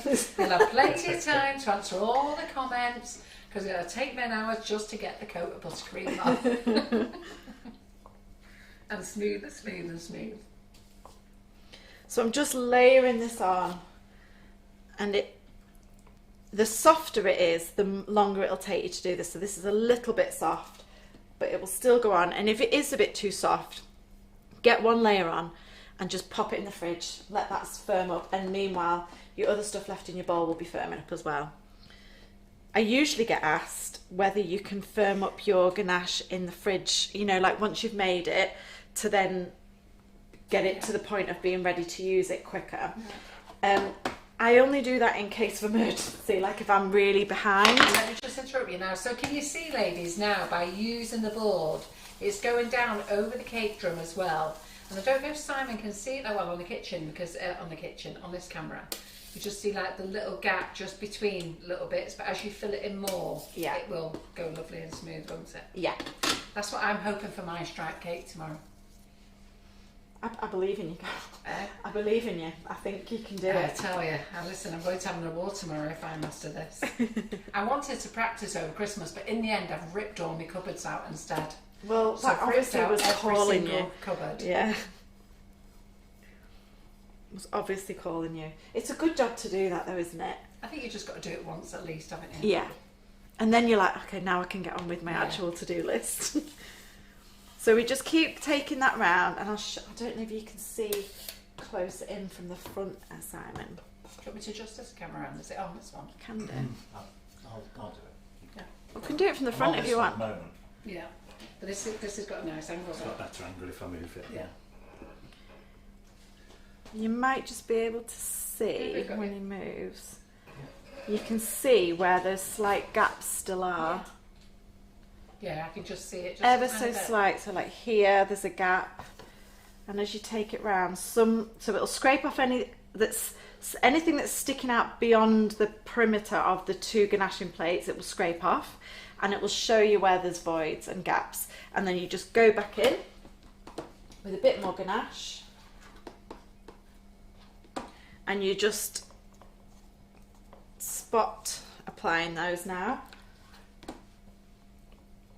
And you're trying at this stage to pop more on than you need, and then let the scraper remove any excess and leave a really smooth finish. Yeah, there's quite a few people that have said that they've read somewhere that they're going to ban it. I don't know Oh, when they're going really? to ban it, but yeah. I don't use it that often, and obviously, well, we'll soon find out how But much it of is in stuff it's everything. in. Yeah. Jake has just said that it's in soap as well. So Ice cream was the one that I thought, yeah, ice cream doesn't need to be, like, what's wrong with it being the colour it is? It doesn't need to be, like, super, it's like the Mr. Whippy stuff. I agree with Leslie Irvin. To be truthful, if we checked all the things that we eat in our food, we'd eat nothing. Yeah. It's true though, isn't it? Yeah. But I always find that the stuff that's got the most rubbish in is the tastiest stuff, Absolutely. Like, just It is though, basically isn't it? everything we've just But I mean, a gorged on over sausage, if Christmas. you look what's in a sausage, you'd never eat a sausage Just again. don't would you? look what's in a sausage. I can't eat a sausage anymore. I put myself off this year. I had to look what was in it, that's it, done. You know, everyone's going to be Googling that now. Yeah. Don't do it. My son-in-law's really funny. He Googles stuff, what's in there, and then he tells me, and then I can't eat it. I'm sure he does it for when I go around for a bit of a laugh. Cruel, yeah. Sunday's joke, you know, let's tell Carol what's in this. Okay, so each time we're making sure we clean our knife off and clean our scraper off. Don't be putting a dirty scraper in contact with this cake because it will pull away the ganache that's already there. So each time you're wanting to clean off your scraper, back into your bowl. As you work with this, it will start, as soon as you start working with your ganache, it will start to firm up much quicker than if you just left it alone. Because more of it is exposed to the air. So be mindful that as soon as you start messing with it, your window of usability will start to reduce at that point. But it's fine because we now know we can just pop it back in the microwave. Oh, I've got a lot of people watching me tomorrow. Oh, it's going to be scary. What time are you doing it tomorrow? Just Do you want me to let you in the group? Just for entertainment value. Yeah, it will be entertainment value. You don't know how many YouTube videos I've watched over Christmas. I can maybe be like, Carol, try this. Oh, listen, I'll have loads of advice off these who've not done it either. Yeah. They'll all be there, won't they, Simon, giving their advice? I've done a stripy cake, you see. Yeah. Which striped cake did you do? The one that looked like a coffee with a stripe. Oh, that's an ombre cake. No, That's it had a not stripe round the top. Did with you have a nice proper clean- stripe round With a it? nice clean Oh, here he is. He's away again. border there. He's an Yeah. expert now, you know. Yeah, I've made it Oh, once, so I'm an expert. These lot I've been asking him, can he do it? Can he do another live? And get Terry on What as are you well? going to do next time, Simon? Yeah, what are you going to do? Once a year is enough. So, He says that. Dinas is asking, could you pipe the ganache on and then scrape off the excess? Look how smooth that is, how gorgeous is this? You I could. have to say, this is beautiful. And we've been here talking, and has anybody missed it while we've been talking? It is beautiful. Thankfully, I've been watching. think I've been paying attention. Simon could do this now, couldn't Yeah, you, you Simon? could do this on the this next is live. This is what my husband said. So I did some flower courses in November, and he sat there. He was doing your job, Simon, but we were both clueless, so it was fine. He was just there for moral support, really, and to like give me a nudge if there was any questions. And so I did like 3 different courses. There was like 5 different flowers in total, and every time now, like we were moving some flowers about some cakes, some display cakes in my workroom earlier today. I'm moving a bit of furniture around. He was like, the sugar stocks and delphiniums over there, they're the sugar ferns, and I know how to make them. And I was like, well, you know the theory, but like you've never actually tried. Oh, don't worry, we're going to give Simon his own slot. I think you should. We need to come up with a fun name for Yeah, it. well, at least we'll get a different coloured beard every session. Just call it Simon's Yeah. slot. Eh? I have a question. Go on. Just to change the subject. Juliet asks, do you have the scraper, please? Yes. Do I have the scraper? Do Yeah. you have that scraper? Yeah. So they're just metal scrapers, yeah. What make is this one? Sugar and Crumbs. Sugar and Crumbs. Yeah, so what I would suggest is you can, there's like, I have a load of different ones that I've just acquired over the years. I really like a metal scraper. So some of my tiers, this is like a typical size tier for me, like height wise, but some of them are taller. So as standard, I'll do this height, but which is 3 layers of cake. But if like a client is wanting something on it or wanting a particularly tall looking cake, I will do 4 layers of cake per tier. So say for example, design wise, if there's something like calligraphy on it and I want to give it some extra room so the calligraphy can actually be done quite a nice size, I'll do a taller cake. These scrapers cover all your heights of tiers. Plus, the thing I really like about them, and I did that on the dark chocolate one, for example, is that it's quite easy on a white cake, but with dark chocolate sometimes, because it sets much quicker, you can pour some boiling water over the edge of this and run that round your ganache, and it will give it such a lovely smooth finish. Yeah. So the metal scrapers are really, really good for that, because you obviously can't do that with a plastic one. No. So if we're looking at this, you can obviously go round and see if there's any gaps in it. And what we're wanting to do is make sure that there's no sort of obvious gaps and that everything is smooth. If you were leaving this as a ganache layer, if this was your finish layer, obviously we would do it with a ganache plates where you couldn't see the board. So we would do it with the 6.5 inch if this was your final layer. Then what I would suggest is that you do 1 solid turn all the way around. Okay? That's what I can't do yet. So you've just got to start with your hand round here and do 1 solid turn so that you don't get any like stop marks. So if you can see, I don't know if you can see that. No, I can't see it. There. You might be able to see that there. I can see a line. Yeah, Is that there's a what you mean? stop mark where my scraper stopped, I stopped turning the turntable and started again like that. And it's where, just for a second, your scraper rests on the actual ganache. Yeah, that's how I turn mine. So if you're like that, then heating your scraper up, your metal scraper up, and taking it round with heat on it will help get rid of those things. Right. And then that would just go in the fridge. So typically I would set that up overnight, and then obviously pop the lids off it like we did before. Just neaten up the top with any leftover ganache, which literally that would be absolutely fine. Just pop the lid on that and then melt that up in just 10 seconds in the microwave the next day. Give it a stir, neaten up the top, and then you're ready to go. How would you get it off the bottom board? How I did it before. No, did I must have missed that. Carol. I'm reading comments. Yeah, so you take the top off. Yeah. And then you flip it over, or you can take the bottom one off first, flip it over, Right. take it off exactly the same I way. saw you take the top one off. So you just run a knife round, it will literally pop off. Yeah. And then what you'll have on the bottom of your board is a little patch of chocolate, which we're just gonna with a sharp knife, we're just gonna scrape off any chocolate that's on the bottom of that board so it's clean. Right. While you've got a minute now, would you like to tell everybody, because I've told them all to get their pen and paper, Yes. the recipes. So should Right. we start off with the ratios? So are you all ready with your pen and papers, ladies? They're not that different, Right. so there's not that many. We're going to do white, milk and dark. So to be honest, I don't make milk chocolate ganache. Right. So Do you know? no. Oh. Well, I don't know why. It doesn't. People never ask for it, and I think probably because I don't do sort of birthday cakes. So I think if I was doing kiddies cakes and stuff like that, I probably would do it all the time. But so for the dark one, which for me is the 50, is it 50.4? I think it is the 50%. I use the same recipe for the white chocolate as the dark chocolate, but you'll just need to adjust your melting times. So for the covering your sides and your top of your cake, I would use, in winter, I would use 600 grams of chocolate, whether that's milk, whether that's white or dark. And so I've used it the same on both cakes. And in winter, I would use 200 mils of double or whipping cream to 600, so it's a 1:3 ratio. And in summer, I would reduce the amount of cream in there so it's firmer, so there's more solids in it. And that's a 3-to-1 ratio. So that's a 150 mils to 600 grams of chocolate. And it's 4 to 1. Yeah, sorry, 4-to-1, yeah. So it's You were just testing to make sure Simon was listening. He was. Yeah. So 3-to-1 or He's dead 4-to-1. quick like that, you know. I know. I will give our Simon his due. He does listen. He does listen. He does, yeah. But that is just the batch sizes that work for me. If you want to make it in a bigger batch or a smaller batch, obviously you can scale up or down, but those are the ratios. So 4-to-1 or 3-to-1. So for example, if you wanted to use, if you didn't, that one batch has been enough to cover a 6-inch cake, by the way.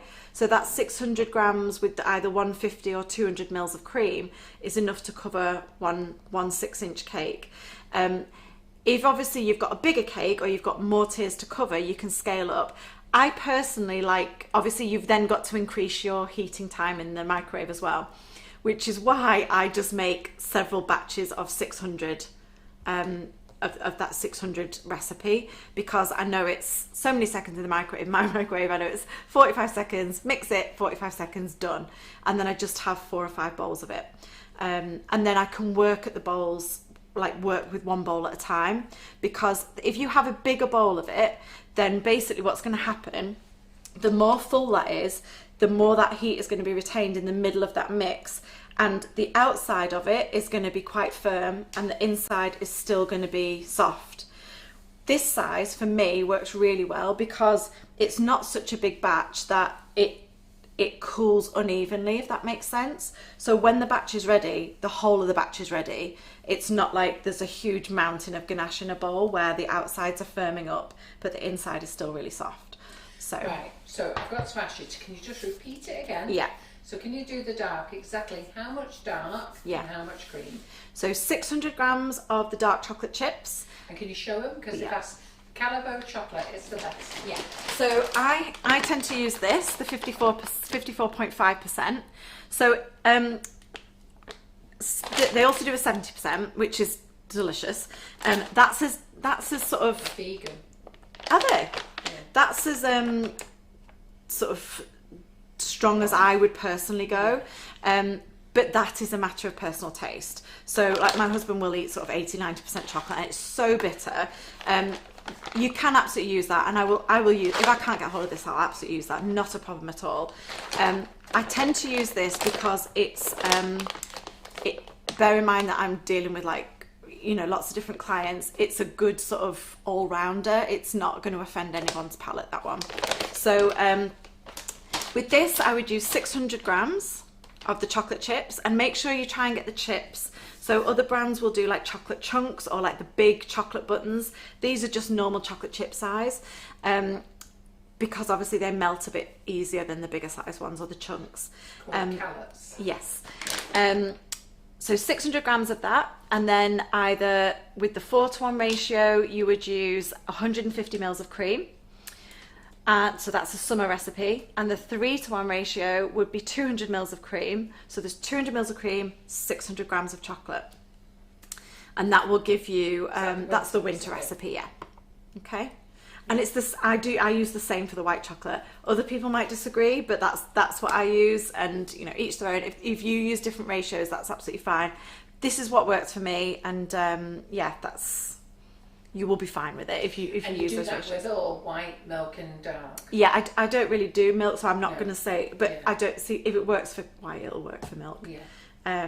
But yeah, the other thing to note is if you do not have cream, Just move that back out of the way so we can see your cake. if you don't have cream, or if you have clients, so I've had clients who are funny about cream, or they're vegan, or they can't have dairy. So obviously you can get dairy-free chocolate. You can also make ganache with things like coconut cream, which are obviously dairy-free, and you can also make a water ganache. So, And a cup of tea ganache. a what? You can make it with a cup of tea. Oh my gosh. Yes. Maybe we should do the Cool. drips as a water ganache. The drip ganache with the that'd water be nice, ganache. yeah. Yep, you can make it with tea. What? Well, some people. Oh, to flavour it, you mean? No, don't know. Well, maybe give it a bit of flavour. I don't know. You can 'Cause flavour chocolate ganache is as well. already delicious anyhow, isn't Yeah, it? absolutely. You can flavour ganache as well, that's the other thing. Obviously, we've talked about colouring it. You can absolutely flavour your ganache as well. So, that's a whole different subject. But, if you've got people, obviously, with dietary requirements, then you can, or if you've just run out of cream, or you can obviously use other things. So, please be mindful of that as well. So your ganache plates, would you use them for your buttercream cakes as well? Yeah, you absolutely can Yeah. do, yeah. With the buttercream ones, because obviously we're removing this by seasoning the chocolate, with the buttercream ones you might want to put the cling film on Yeah. to lift it off better, but make sure your cling film's like flat and not wrinkly, and Yeah. So you can absolutely use them for buttercream, yeah. not a problem at all. I'm scared about doing my cake tomorrow now. With that, with the buttercream, the fridge is your friend. So if you're struggling and it's getting a bit runny everywhere, or it's not, just pop it in the fridge. Keep taking it back in and out of the fridge, particularly in summer, because it could just be a bit of a problem. So while you're doing that, Jill Cook says the pink board is fabulous. Thank you, Oh, Carol. good. I'm glad you love Thank it, you for Jill. the phone call. Yeah. Everybody loves the pink board. I've not had one single person who doesn't like the pink board. It's funny though how they're all protective of it and stroke it. I It's got know. pride of place. Husband's not allowed to touch it. Can you Been out and bought imagine? art bags to put them in. Can you imagine? Because they're not cheap either, are they? Like, No. like you want to look after them. Yeah. Well, the pink ones are really expensive because of the pink pigment. Yeah. So I want to get grey ones. I'm hoping they're going to be cheaper, but I was talking to the guy because they have to come in from Germany. And he said, the problem is, Carol, that he said, I just know, he's phoning them tomorrow because they're closed in Germany, so he's going to phone them tomorrow, see when we can get the grey ones in. He said, I can't tell you the price. He said, but it's all, they'll base it on fashion as well, what's trending. So grey's trending, isn't it? So if it's trending, there you go. Let's charge a bit more. It's the way of the world. So I'm just going to make a water ganache, a small amount, so that we can do a drip on this one. So just to clarify, Pam Gibson says, so can you please clarify once more, if you bake a 6-inch cake, you use a 6-inch board, yeah? Yeah. Ganache plates, yeah. You can, like the way I've just shown you, you can absolutely, but trim your cake back. Yeah. And if you're going to cover it with something, then that will be fine, because like you've seen on that one, you could still see like a shadow of the board around the base, because your board isn't really any different size to your ganaching plate. But if you're going to cover it with sugar paste or with like another layer of, like a decorative layer of ganache, like say you do a coloured layer, thin layer of coloured ganache, then that's fine. You don't need to worry about that. I'm just going to grab a small bowl. I'm going to use a plastic bowl. So I'm just going to melt, I've got 170 grams of chocolate here, and I'm just going to melt that gradually in the microwave.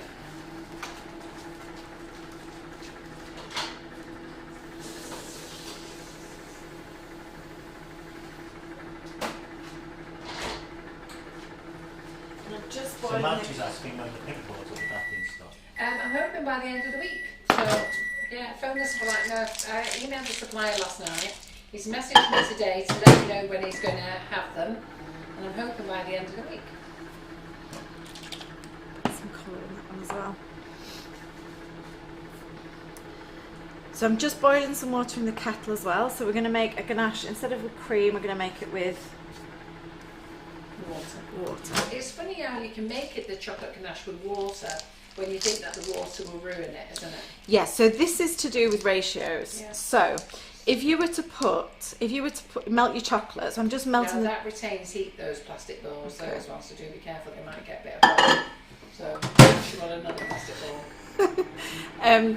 So if you were to just have a bowl of melted chocolate and pop a couple of drips of water into it, it would seize your chocolate.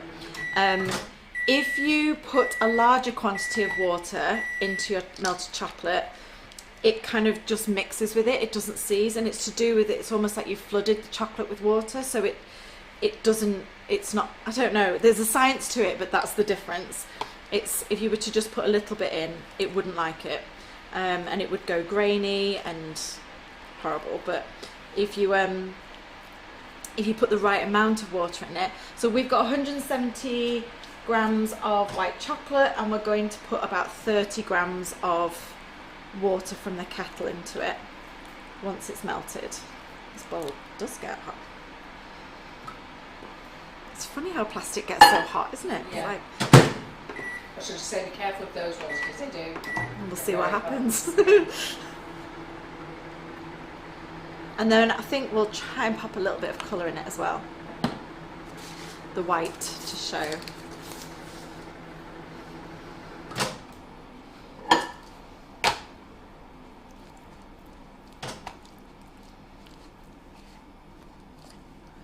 So we're just melting it gradually, and bear in mind that the white chocolate, you can do this obviously over a pan of simmering water in a heat-proof bowl, but just be careful in the microwave that you don't burn it. I've only ever burnt white chocolate once, and that was today. Earlier today at home. But yeah, because this bowl is retaining quite a lot of heat, obviously, if you keep stirring it, it will actually start to melt it quite a bit. Yeah. Oh, I don't know about you. Are you cold? I'm freaking freezing. Are you? My knees are ice cold. Is that weird? So everything is fine apart from my knees. You need a blankie. I need a blanket. I've got a lovely blanket that I have on my settee. In fact, I've got two. A lovely I can't lady, cope she's without watching. one on the sofa. Eh? I can't cope without one on the Well, settee. I've never had one at all. I and love then it. I've put it down to my old age. Oh, no. I've never had one. And then there's a lady on the group here called Jackie Adams, and I asked her if she would make me one. And then Dina's very kindly paid her for it for me. And then I went, oh, I want another one then. So I've got two and I love them. How nice. And it's great when Jasmine and Ruby, they come, they just love them as well. There's just something So how much cozy. water did you put in there? I've not put any water in Not yet. put any water in yet? This is just melting the chocolate. So this is just melted chocolate at this point. And obviously some people do drips with just the melted chocolate, and there's loads of debates about what's the best thing to See, use all for these drips. have got blankies on. I'm freaking freezing here. Just saying, go and get your blanket. Oh, God. Listen, I've got no problems with Lincoln. If I go in there, he'll start. So let me grab the kettle. So I'm going to put this cream in the fridge because you don't need it anymore now, do you? I feel really bad So- now. So we sent John to the shop for cream we don't need. So Karen, But it gave us peace of mind, so... and the thing is, it's got a use-by date of the 15th of Jan. You can freeze it. Oh, it's Have you freeze? I froze cream. I froze cream, And then it's it's- all curdled. Oh no, it came out thick, but it wasn't No, curdled. I froze it. Got it from Tesco's. Bought it all double cream. All the big ones Really? like you've got, and every one was ruined. So I won't freeze it again. Right. But what I'll do is I'll so- get Karen to make a load of ganache. Yeah. You can make, I mean, you can make anything. Yeah. Right, so I'm just popping 30 grams. Sorry, I'm just off comments a minute while I loop round to the fridge with my dodgy knee. What do you call these? Okay? With my dodgy knee and I'm cold. So you don't need a lot of water at all. So I'm popping about 30 grams of water in there. Okay, 31 will do, hopefully. And then we're just going to pour that in.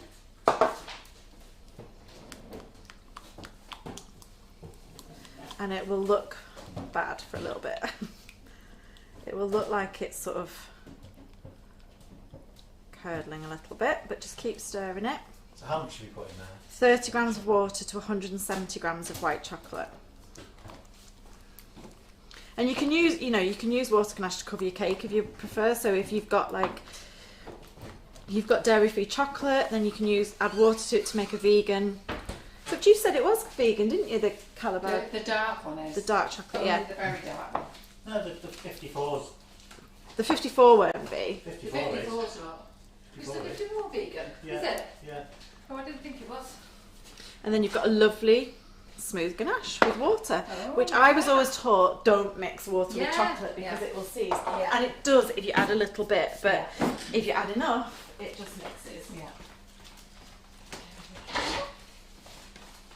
Have you got a pair of scissors? In that drawer. Oh, it's like a million scissors. Yeah, you go in the other drawer, they're sharper. Okay. I've selected my sharp ones. Oh, Those ones going in. Oh, they may not be sharp. See how you go. favourite scissors. Oh,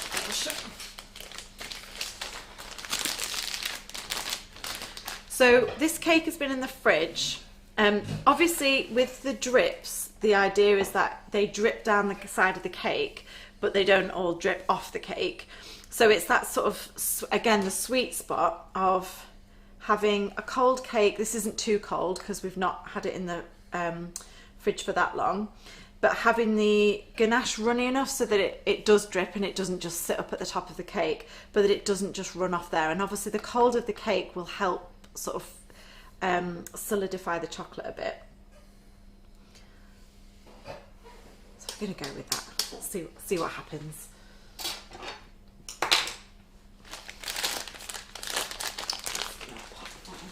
Donna Jeffrey was just saying that's what she thought that it would seize. I think a lot of people do because they say don't add water to it. So it's a bit weird, really, isn't it? Don't add watercolours because it'll seize, but then you can go and add water to make ganache. But that's down to just it being a tiny bit of water. Yes. If you added your colour to the water, Yeah. that wouldn't be a problem, would it? Yeah, so you can colour it. You could colour it now, and it would be fine. Yeah. Should we try it? Yeah, we can do. Don't get out some colour splash. Oh, we can do the white eye. Yeah. The colour splash doesn't work. It's the fractal that works. Oh, right. Yeah. The colour splash I have tried before, and it doesn't like it. It like goes all grainy and curdles. So how white does that Snow White make it then? Well, it depends how. Obviously, it will develop a little bit once you put it in, but you need to put quite a bit in. But obviously, the more you put in, the whiter it'll go, and then it will develop a bit. So, like with any colour, once you've added your colour, it will continue to sort of develop in either the buttercream or. They're impatient, these lot. Thought you were going to whiten it. Come do it. Yeah. What are we doing then? I know, but I'm way behind on comments here, so I've just caught up, aren't I? I thought you were going to whiten it. See, they can't wait. They're all eager beavers. But at least they're paying attention, which is they great. They are paying attention, yeah. And considering what time is it? We are, well, no, we're not 2 hours yet because we didn't start till What late. time is it? So it's 20 past 10. What time did we start? We started at 22:09 we started. Gosh, right, okay. So we've still got an audience of 397. Amazing. So well done. Well, they need something like this after Bojo's another briefing. So what you're all going to do, girls? Go and do all your classes that you've all joined. Yes. All got loads of escapism there, haven't they? Exactly. That's what we need. So. May as well stay in. It's only cold outside, isn't it? Freaking cold in here. Yeah. Man, are you cold? No, I'm all right, but I'm working. I'm up and about. I think my freaking knees have seized up. So I've put more in there than I usually would because obviously it would develop over time. I just want to get it a little bit whiter immediately. Yeah. But yeah, you could pop that looks a lot whiter. You could pop a tiny little bit. It's not going to go pure white, is it? No, absolutely not. But it takes if you're doing it for you don't want it to look yellow, then it gives you a bit more of a blank canvas than what you would have had otherwise. Yeah. Colour wise. But that will whiten a bit more. I'll show you this. I don't know if that shows up Karen in the... Naylor says, will adding that much colour affect the consistency of the ganache after and affect the setting of it? It will do a little bit, but if you're adding quite a bit of colour, just adjust the water ratio, just reduce it down a bit. Remember, the ratios are flexible, so even though we've said a 4:1 or a 3:1, you don't need to be super exact because you can flex the ratios and still end up with a perfectly usable and good ganache. So say, for example, if this was 170 grams of chocolate, if we only put 150 in, it would still work. It would, you would just end up with a more liquidy ganache. So flex the ratios based upon what you want to use it for. So obviously what we've used it for in the 4:1 and 3:1 is to get a really nice stable base. This is a different ratio altogether. So I think this is 6:1 because we want it to be runnier. We want it to drip. So you can absolutely flex the ratios to get the right consistency for what you're trying to use it for, and that will be different depending upon whether you're trying to get something structural like this, whether you're filling sandwiching. If you're not sandwiching with buttercream, you're sandwiching with ganache. You don't want your ganache that's in the cake to be as firm as this, even though this will melt in the mouth once you eat it. It will then melt. In terms of eating it, you kind of want it to be a bit softer, like buttercream would be. So you would have a different ratio ganache if you were using it for filling the cake. just like we've got a 6-to-1 ratio here for the drips. We must have woke everyone up. We're back to 410 again. Whoop, whoop. They must have nipped Something's off just it. finished on the Something- telly. Well, it only dipped for 5 minutes. You usually find they've nipped off. Maybe they've nipped off to the loo. Yeah. So Helen Williams, Carol, are you going to do more lives this time round? Well, I'm always doing lives. I thought you would all be fed up with me doing lives. I do that many. Yeah. Do you not get fed up with me on the screen? So I am thinking of, as from next week, not this week, but I am thinking as of next week to maybe push in an extra daytime live.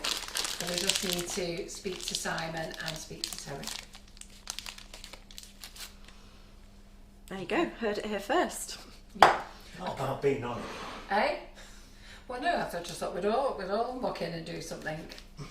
Okay, so I've left the tip of that on while I pour the ganache in, and then I'm just going to snip the end off. And start So the Karen drips. will be doing her 2 lives Mondays and Fridays again. She's back in Friday. She's on holiday this week, but she's back in Friday, and then she's back on every Monday and Friday. That looks like a nice drip, Rachel. Thanks. I don't often do drips. I'm just winging this bit. Yeah.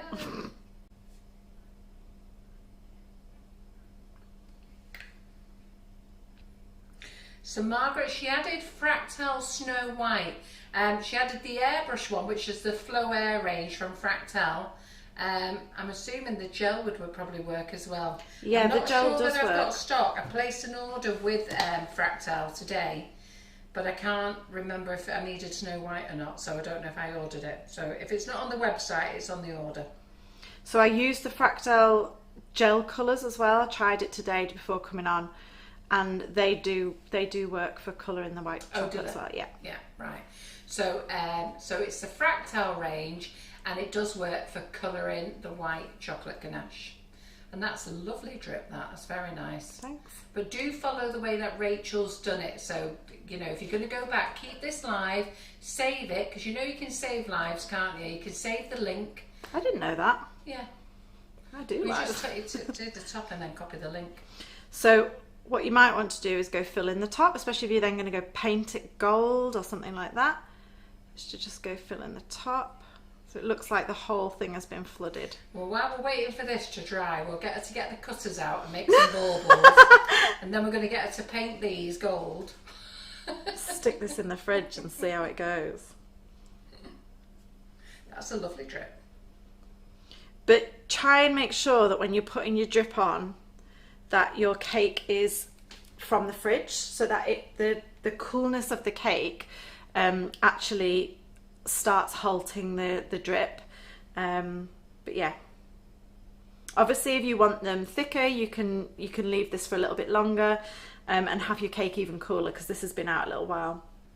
But you can just leave this because this is still warm, so you can leave this a little bit. And it's all about finding that sweet spot between it being cool enough to give you a thicker drip and not so cool that it doesn't drip at all. So They're lovely, those drips. Well done. thanks. Yeah. Popping it in the And the nice fridge. drips then. Yeah, go on then. Yeah, lots of love hearts coming for your drips. So Kathy Fricker said, would you use the same amount of cream as you did water, 30 grams, to the chocolate to make the drip with cream? Slightly different. So with for the cream, I did 70 grams. 170 grams of chocolate to 40 grams of cream. How much was that? So I did 170 to 40 grams of cream, or 170 to 30 grams of water. Yeah, that was your chocolate. Yes. That's the drip. Yeah, the for the drip, yeah. So it's slightly more if you're using the cream. So this is a good question. So Cheryl Hammond says, are ganached cakes easy to cut? Yeah, definitely. So they're Have you more. cut in one? Well, I've just put drips all over it. No, I'm on a diet. Yeah, me too. You can't, it's got gluten in it. I can't even pretend I am. I ate half a chocolate orange before I came out. So and panettone. Just finishing off all the Christmas stuff. I find them easier to cut because the chocolate ganache around the outside gives it structural integrity. So at room temperature, it remains firm, whereas buttercream at room temperature can often they could be a bit more messy. So when I'm leaving like a semi-naked cake or a buttercream cake at a wedding, I always leave an information sheet with the caterers. And with a semi-naked cake or buttercream cake, so no ganache on it, I always say to them, before you cut it, just blast chill it, because to firm that buttercream back up, because otherwise it is such a messy job. If you've got that ganache coating on it, and then indeed if you've got sugar paste on top of that, it just keeps everything together, so all the individual bits kind of stay together a bit better, and there's just less oozing of buttercream everywhere and things like that. So I find them easier to cut, definitely. I agree. So apparently they would like me to continue doing lots of lives, and we've got one for you, Simon. Gluten-free Tuesdays. Are you gluten-free, Simon? Yeah. Are you? Oh, when it suits him. Oh. When You already do gluten-free days though, don't you? we do. Free from. We're going to start doing. We do vegan Fridays, but we're going to change the names on Fridays to Free From Friday. Right. Because Karen has never done any of the recipes before. She gets a recipe book I out. said that in March, Yes, you did say that. Was that your suggestion? I was just waiting for that. I was just waiting for that. Plus, it saves me having to stop saying vegan bacon, whatever it is I do. Somebody asked me what does vegan bacon look like? And I didn't say bacon. Oh. I say vegan bacon. And it sounds like vegan bacon. It does. That's what I thought you said. Now. Did you think I said bacon as well? Yeah. You can buy it. So, can buy vegan bacon. Yeah. Well, anyway, I thought I was saying baking. I've just learned. All through the lockdown, I've been going vegan bacon, and then somebody actually asked, "What was it?" So, I didn't know what they were on about, and then these two were peeing themselves laughing. So this is the batch of ganache that we made right at the beginning, which was how long ago? Nearly 2 hours ago. Yeah. And, well, it was a bit less than that probably, wasn't it, once we got going? Yeah, it's probably an hour and a half. Yeah, and I would use that now. That's usable. So you've probably got another sort of 45 minutes of usability on that. And then you perhaps might need to start popping it in the microwave. It's just been out, hasn't it? It's just been sat on the side, but obviously that's in this room at this temperature, which I'm quite warm. Carol's not, so we don't know. We're not quite sure whether it's warm or not. But you just need to kind of keep an eye on it. But you can just leave it on the side once it's cooled a little bit, pop a tea towel over it, and then keep just checking on it. But usually what I do is I'll make, say for example, if I'm doing a whole cake, I might make 6 bowls of the ganache with the 600 grams of chocolate and either 150 or 200 mils of cream, depending on the time of year. And then I'll work my way through them, but I will work through them in order. So the first bowl I made, I will use first, because even though I've made them within like 20 minutes of each other, I can absolutely tell by just getting my palette knife into each one which one I made first and which one I made last, because once they get like close to that point of usability, they change quite quickly. So just bear that in mind, that if you're making a few different bowls of them, like make sure you use them in the order you use them, because otherwise you could use one and then go to pick another one and it'd be too firm. Question: if you want to colour ganache, yes, would you whiten it then add the colour? Oh right, I see what you mean. I was like, for me, whitening is colouring. Yeah. It depends what colour you're using. So if you're going for something like, say for example, if you were using this where it's quite a strong, vibrant colour, you wouldn't need to do that. If you're using quite a subtle colour, so if you're wanting, if you've got like your ganache and it's quite yellowy as standard, and then you're wanting to create something that's quite like a soft pastel, you might want to whiten it first so that the pastel isn't sort of skewed by the yellow of the ganache to begin with. But if you're adding like your white, bear in mind that this will, like any colour you add will continue to develop, so you can always add more, and just go gentle with it, because you can always add more colour if it's not quite right. So question: can you keep the rest of the drip that's in the bag? Yeah, totally. Right. Well, mine's gone everywhere. But So just let me tell you, I have got in stock now. I've had to wait for them all year. Squeezy drip bottles are back in stock. So PME squeezy drip bottles are back in stock. We couldn't get any from as soon as lockdown happened. They stopped supplying them because they used them for hand sanitizers. Oh, really? Yeah, all over the world. Everybody stopped selling them, so people were doing hand sanitizers with them. So squeezy bottles, you get two in a packet. They're not a lot of money either, and they're perfect for your chocolate drip and your caramel drip as well. Caramel sauce. We have a couple in the fridge here, and you could. I know that Hannah has used a bag here. Rachel has used a bag here. Sorry. So Rachel's used a bag, but she could have put the chocolate in the squeezy bottle. Absolutely. And then it comes with a cap, so you can put it on the cap, and then you can give it a little gentle microwave, little 10-second burst, shake. When you come to reuse it, 10-second burst, and then shake it.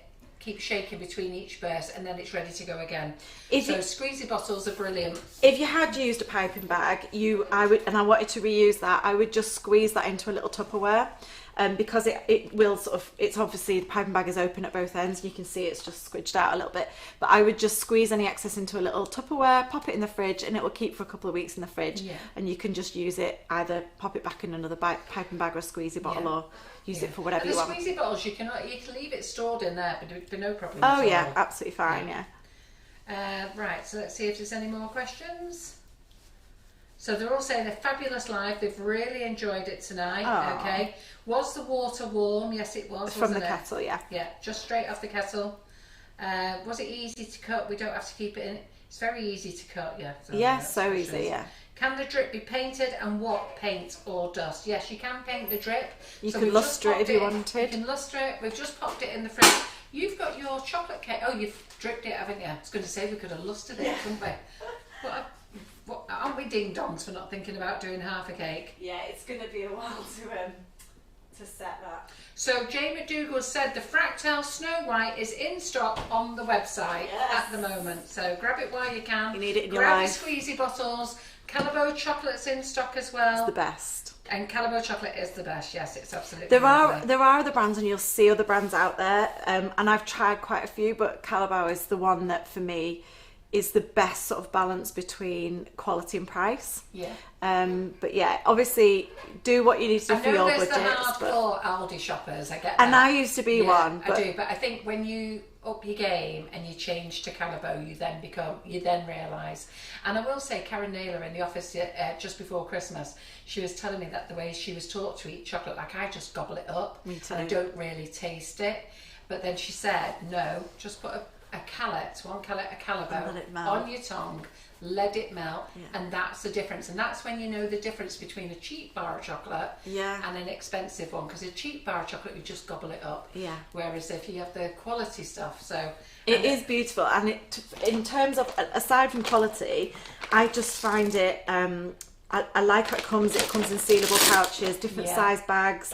It comes in a massive, like 10 kilo bags, I think you can get them in, but they're just no chopping, no unwrapping, just pour out what you need, stick it back up, and it's done with. It's so quick and easy to use. So something there, June Barrett has just said, do you still want us to like and share, Carol? I didn't even know I had to ask. Like and share. Go on, girls. Like and share. Part of the deal. Do not like and share into the classes, though. Please don't like and share into the classes. And now that we've got a load more new members in the classes, they will understand why. Please don't share into the classes, because what happens when you share into the classes, the whole feed gets bunged up. We have to go in and delete them all, and then the students get really cross because they can't find anything on the feed because it's full of 50 like and share. So please don't share into classes. You won't be going in the drawer if I find any in the classes. So just like and share with all your friends, and be careful in some of the cake groups, because some cake groups don't like it, so do be careful. So just go and share with your garden centre or your next door neighbours or your local watch club and all that type of stuff. We want new people. So here we go, what we're doing here now, Rachel. So this isn't quite set, but I'm just going to show you, even when it's not set, if you need to crack on with things, you can just pop that off. Yeah. So how long's that been in the fridge? Maybe less than an hour. Has it been in the fridge an hour, has it? I would say it was less than an hour, definitely. Yeah. So if you're in a pinch, like normally I would just leave that overnight, and obviously then you're going to just take off the water that we use to seize it, which obviously please make sure you use like boiled cooled water. Take that off, and then you can just go and touch up the top. So if you wanted to paint your drip, you can use any colour you want. So you can use dust. So we're not going to paint all these drips, but we're just going to see if they're dry enough. I don't think they will be dry enough. I've just checked they're not. They're still quite soft. Yeah. They need to dry rock hard, really. Yeah. And we haven't got time for them to wait for an hour. Are you leaving a cake behind, or are you taking it both? I can leave that one with you, and then you can. If she leaves this one behind, then on Thursday when our Laura's here in the kitchen, I'll give it a paint for you. It was a paint job. We'll Thursday. do a paint job, yeah. Because Laura's in the kitchen on Thursday, so we'll do a bit of a paint job then. Okay. Yeah. What else have we got? Anybody want to ask any questions? But yeah, obviously next stage we'll be starting off with this phase, and we'll be doing all things sugar paste. So we'll be talking about sugar paste, how to condition it, how to handle it, the tools and equipment that you need, and we'll be covering a tier and using like different smoothers to get a flawless finish and a nice clean sharp edge on the top. So that's what we'll be doing, I think. Back end of January, isn't it? Yes, it is. So just to go over a couple of things here. So when you've watched this live is not gone. You can go back and watch it anytime you want. It stays on our Facebook page, okay? But if you go to our YouTube channel, and that's where you should really go to, Sugar and Crumbs YouTube channel, and then subscribe to that. It's absolutely free. Then you get notifications on YouTube, and it means that you can go there and you can search easily. So all you would need to do is put in the search Ganache or Rachel Hanna. So you put Sugar and Crumbs, Rachel Hanna, and then it'll come up with the lives that Rachel has done. So have a look at that. And also you can, when the live is finished, you can actually get the link and save the link. You can't save it at the moment while we're live, but afterwards you can. Yeah. So have you ever tried a buttercream ganache hybrid? Yes. What is that? So some of the Freaking knew there'd have to be one. Who do you think that is? I use buttercream ganache hybrid quite a lot of the time. But what's a hybrid? So it's basically you make a ganache and mix it with buttercream. I have only used it for filling my cakes though. I haven't used it for covering my cakes. Not to say that you couldn't, but some of my recipes, so my chocolate truffle cake is one of my most popular wedding cake flavours, and I use a chocolate ganache buttercream for that. I also have a caramelised white chocolate ganache buttercream, or a white chocolate ganache buttercream. So it's basically you make a ganache, you make a buttercream, and you mix the two together. Now I know what you're on about. Yeah. So I've just never called it. I've never heard it called it's a hybrid, yeah. Right, but okay. I've only ever used it for filling, not for covering. But you absolutely could do. But it wouldn't set like this would. No. Yeah. So can you dip cakesicles in ganache and will they firm up? Yeah, absolutely. Yeah, absolutely. There's no reason why they wouldn't firm up. I knew the answer as well. I've just spent the last 10 minutes looking for my iPad to take to bed before realising I'm watching you on it. Well done. That's like looking for your glasses. I feel like that's my favourite comment of the whole night. Brilliant. How much ganache would you use for in between the layers? So for example, for my dark chocolate ganache that I use to mix in with buttercream, I use 175 grams of the dark chocolate, 54%, whatever one you want to use, and 125 mils of cream, and then mix that with buttercream, like a standard 50, 2-to-1 ratio of butter to icing sugar. Mix those together, and then I have a chocolate ganache buttercream. But the 175 to 125 mils gives you a nice sort of squidgy inside ganache. How many times can you safely soften in the microwave your ganache? As many times you want, as long as you're not overheating it. Yeah. So because don't forget your cream's cooked now. Yeah. So there's no problems with the cream. It's cooked. It's in the chocolate.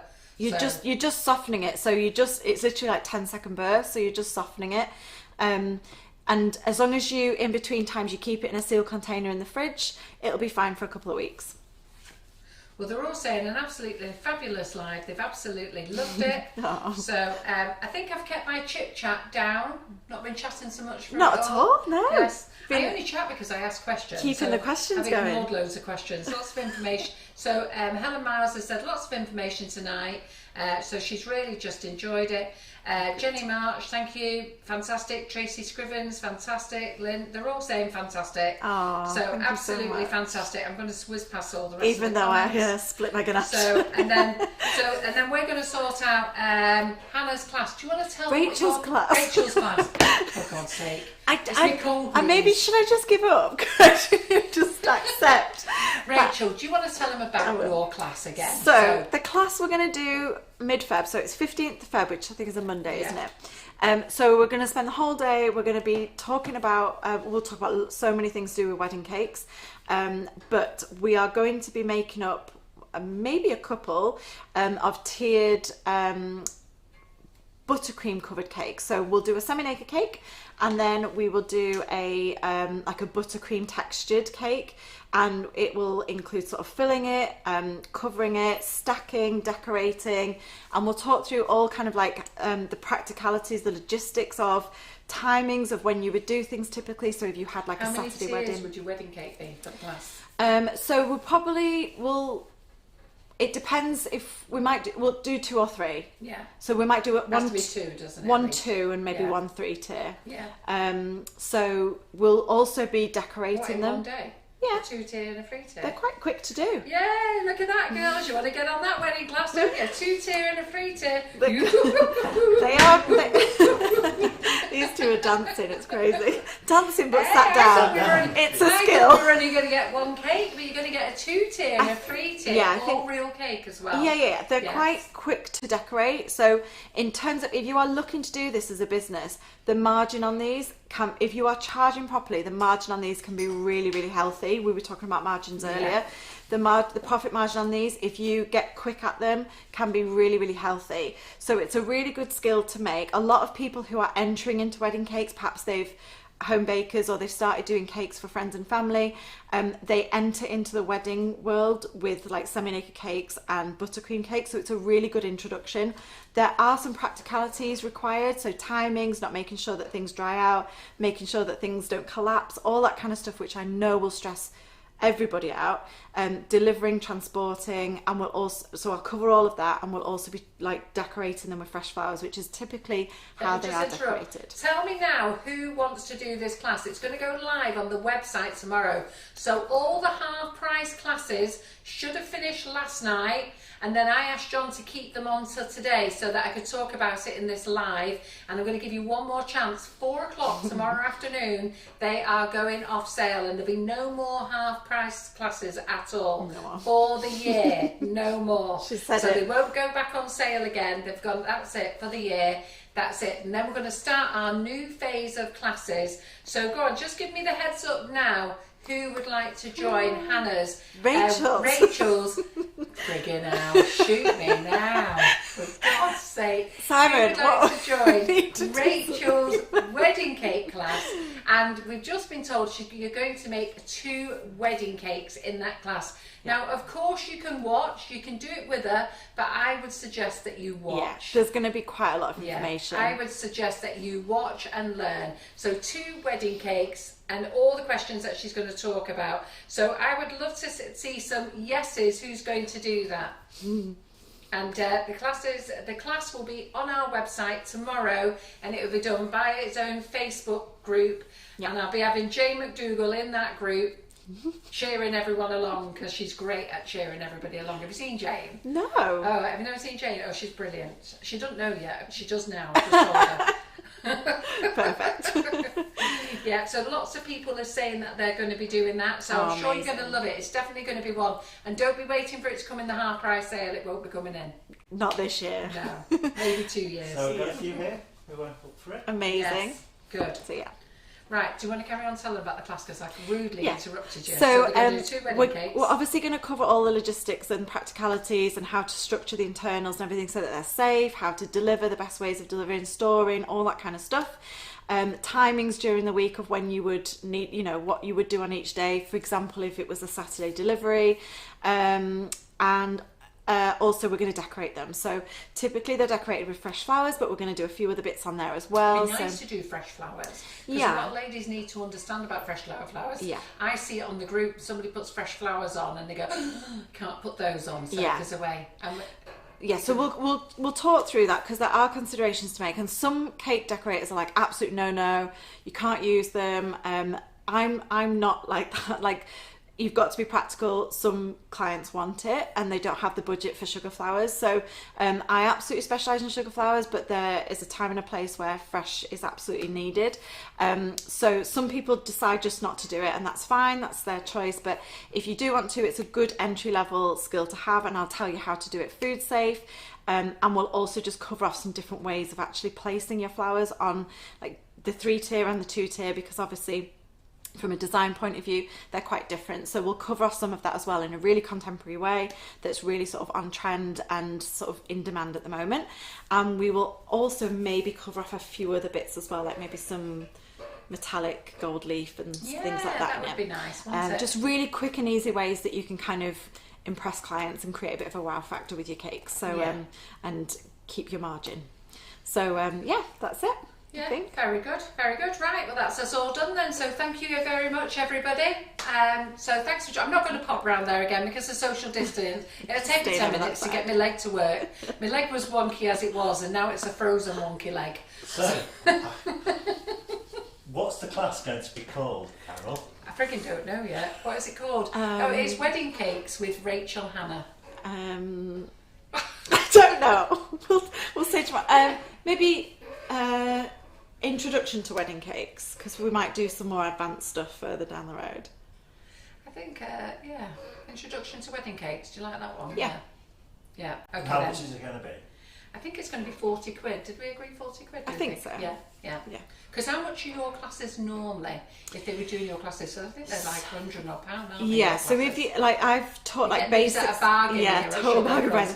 When Rachel came to the classroom, she told me her classes. I told her Sugar and Crumbs rates. And I was like, okay. But she said there was hundreds of you, so we went for it. I had to convince her. That's why I need you all to join, because Rachel does go. What do you charge for your classes? So for my in-person classes, like a one-day teaching, like a basics class, I would charge £175. Yeah. And there'd be 4 students in that class. Yeah. So, yeah. Yeah. We're coming at it from a different So angle. when Rachel came from here, I went, oh, we can't charge that. So for 40 quid, you're going to get 2 wedding cakes. Yeah. It's £20 a wedding cake. Plus you're going to learn how to price. Plus you're going to learn how to transport. Plus you're going to learn how to make this cake profitable. So I think 40 quid's going to be an absolute. In fact, I know it's a bargain. You girls. It is such a bargain. Yeah. Yeah. And I think the date is the 15th of February. I'm saying I think because it is definitely. Yeah, I think it is the 15th of February. Yeah. But I've got loads of people in like my group on Facebook that are wanting this kind of introductory level stuff. So I already knew it was popular. And so then when we after spoke we've to done you, an introductory, then what would you be doing next then, Rachel? so then we might do some sugar pasted wedding cakes, and because you can with the sugar pasted one. So the next live we're going to do is basically creating a blank canvas with ganache and sugar paste. So you've already done the ganache Do you bit. want to with the tell sugar them the paste. name of your company so that they can go and have a look at your stunning, It's beautiful cakes? Marie Antoinette Cake Design. Yeah, Go so check go them say it out. again. Marie Antoinette Cake Design. Go and have a look at Rachel's group. Go and join not a group, a Facebook page. Go and say hello on there. Go and have a look at her style of cakes. You'll be signing up for this class. Believe So yeah, me, my she's Instagram, amazing. if you go have a look at my Instagram, it's Marie Antoinette Cakes _UK. And on Facebook, it's just Marie Antoinette Cakes. So yeah, you can see all my stuff on there, and my website's on there and everything. But so the next class for wedding cakes, I think, would be based upon sugar paste, because there's just so much you can do. I do a lot of texture work and a ton of sugar flowers, which that's kind of what I love doing. So Well, I got Rachel in because you were all asking about wedding cakes. So I got loads of people in saying, can we do wedding cakes? And I think it's perfect to start it in February, because if we are lucky enough to get out of the lockdown this summer, at least you'll all be geared up. yeah, You'll know what absolutely. you're doing. And you've got time to practice. Yeah, exactly. Right, that's us done. Bye, everyone. Thanks, Rachel. Thanks, Quite Simon. welcome. Thanks for You've joining. been very patient. So Thanks, patient. Rachel. You've done a fantastic live. Thank you very much. And thank you, everybody, for watching. We're still Definitely. here, well over time, 247 still watching. So well done. Good night to all of you. The Facebook page is... Mine. Marie Antoinette cakes. I can't say it. I've got no trouble Marie saying it. Marie Antoinette cakes. Yeah. Right. Okay then. Cheerio. Bye.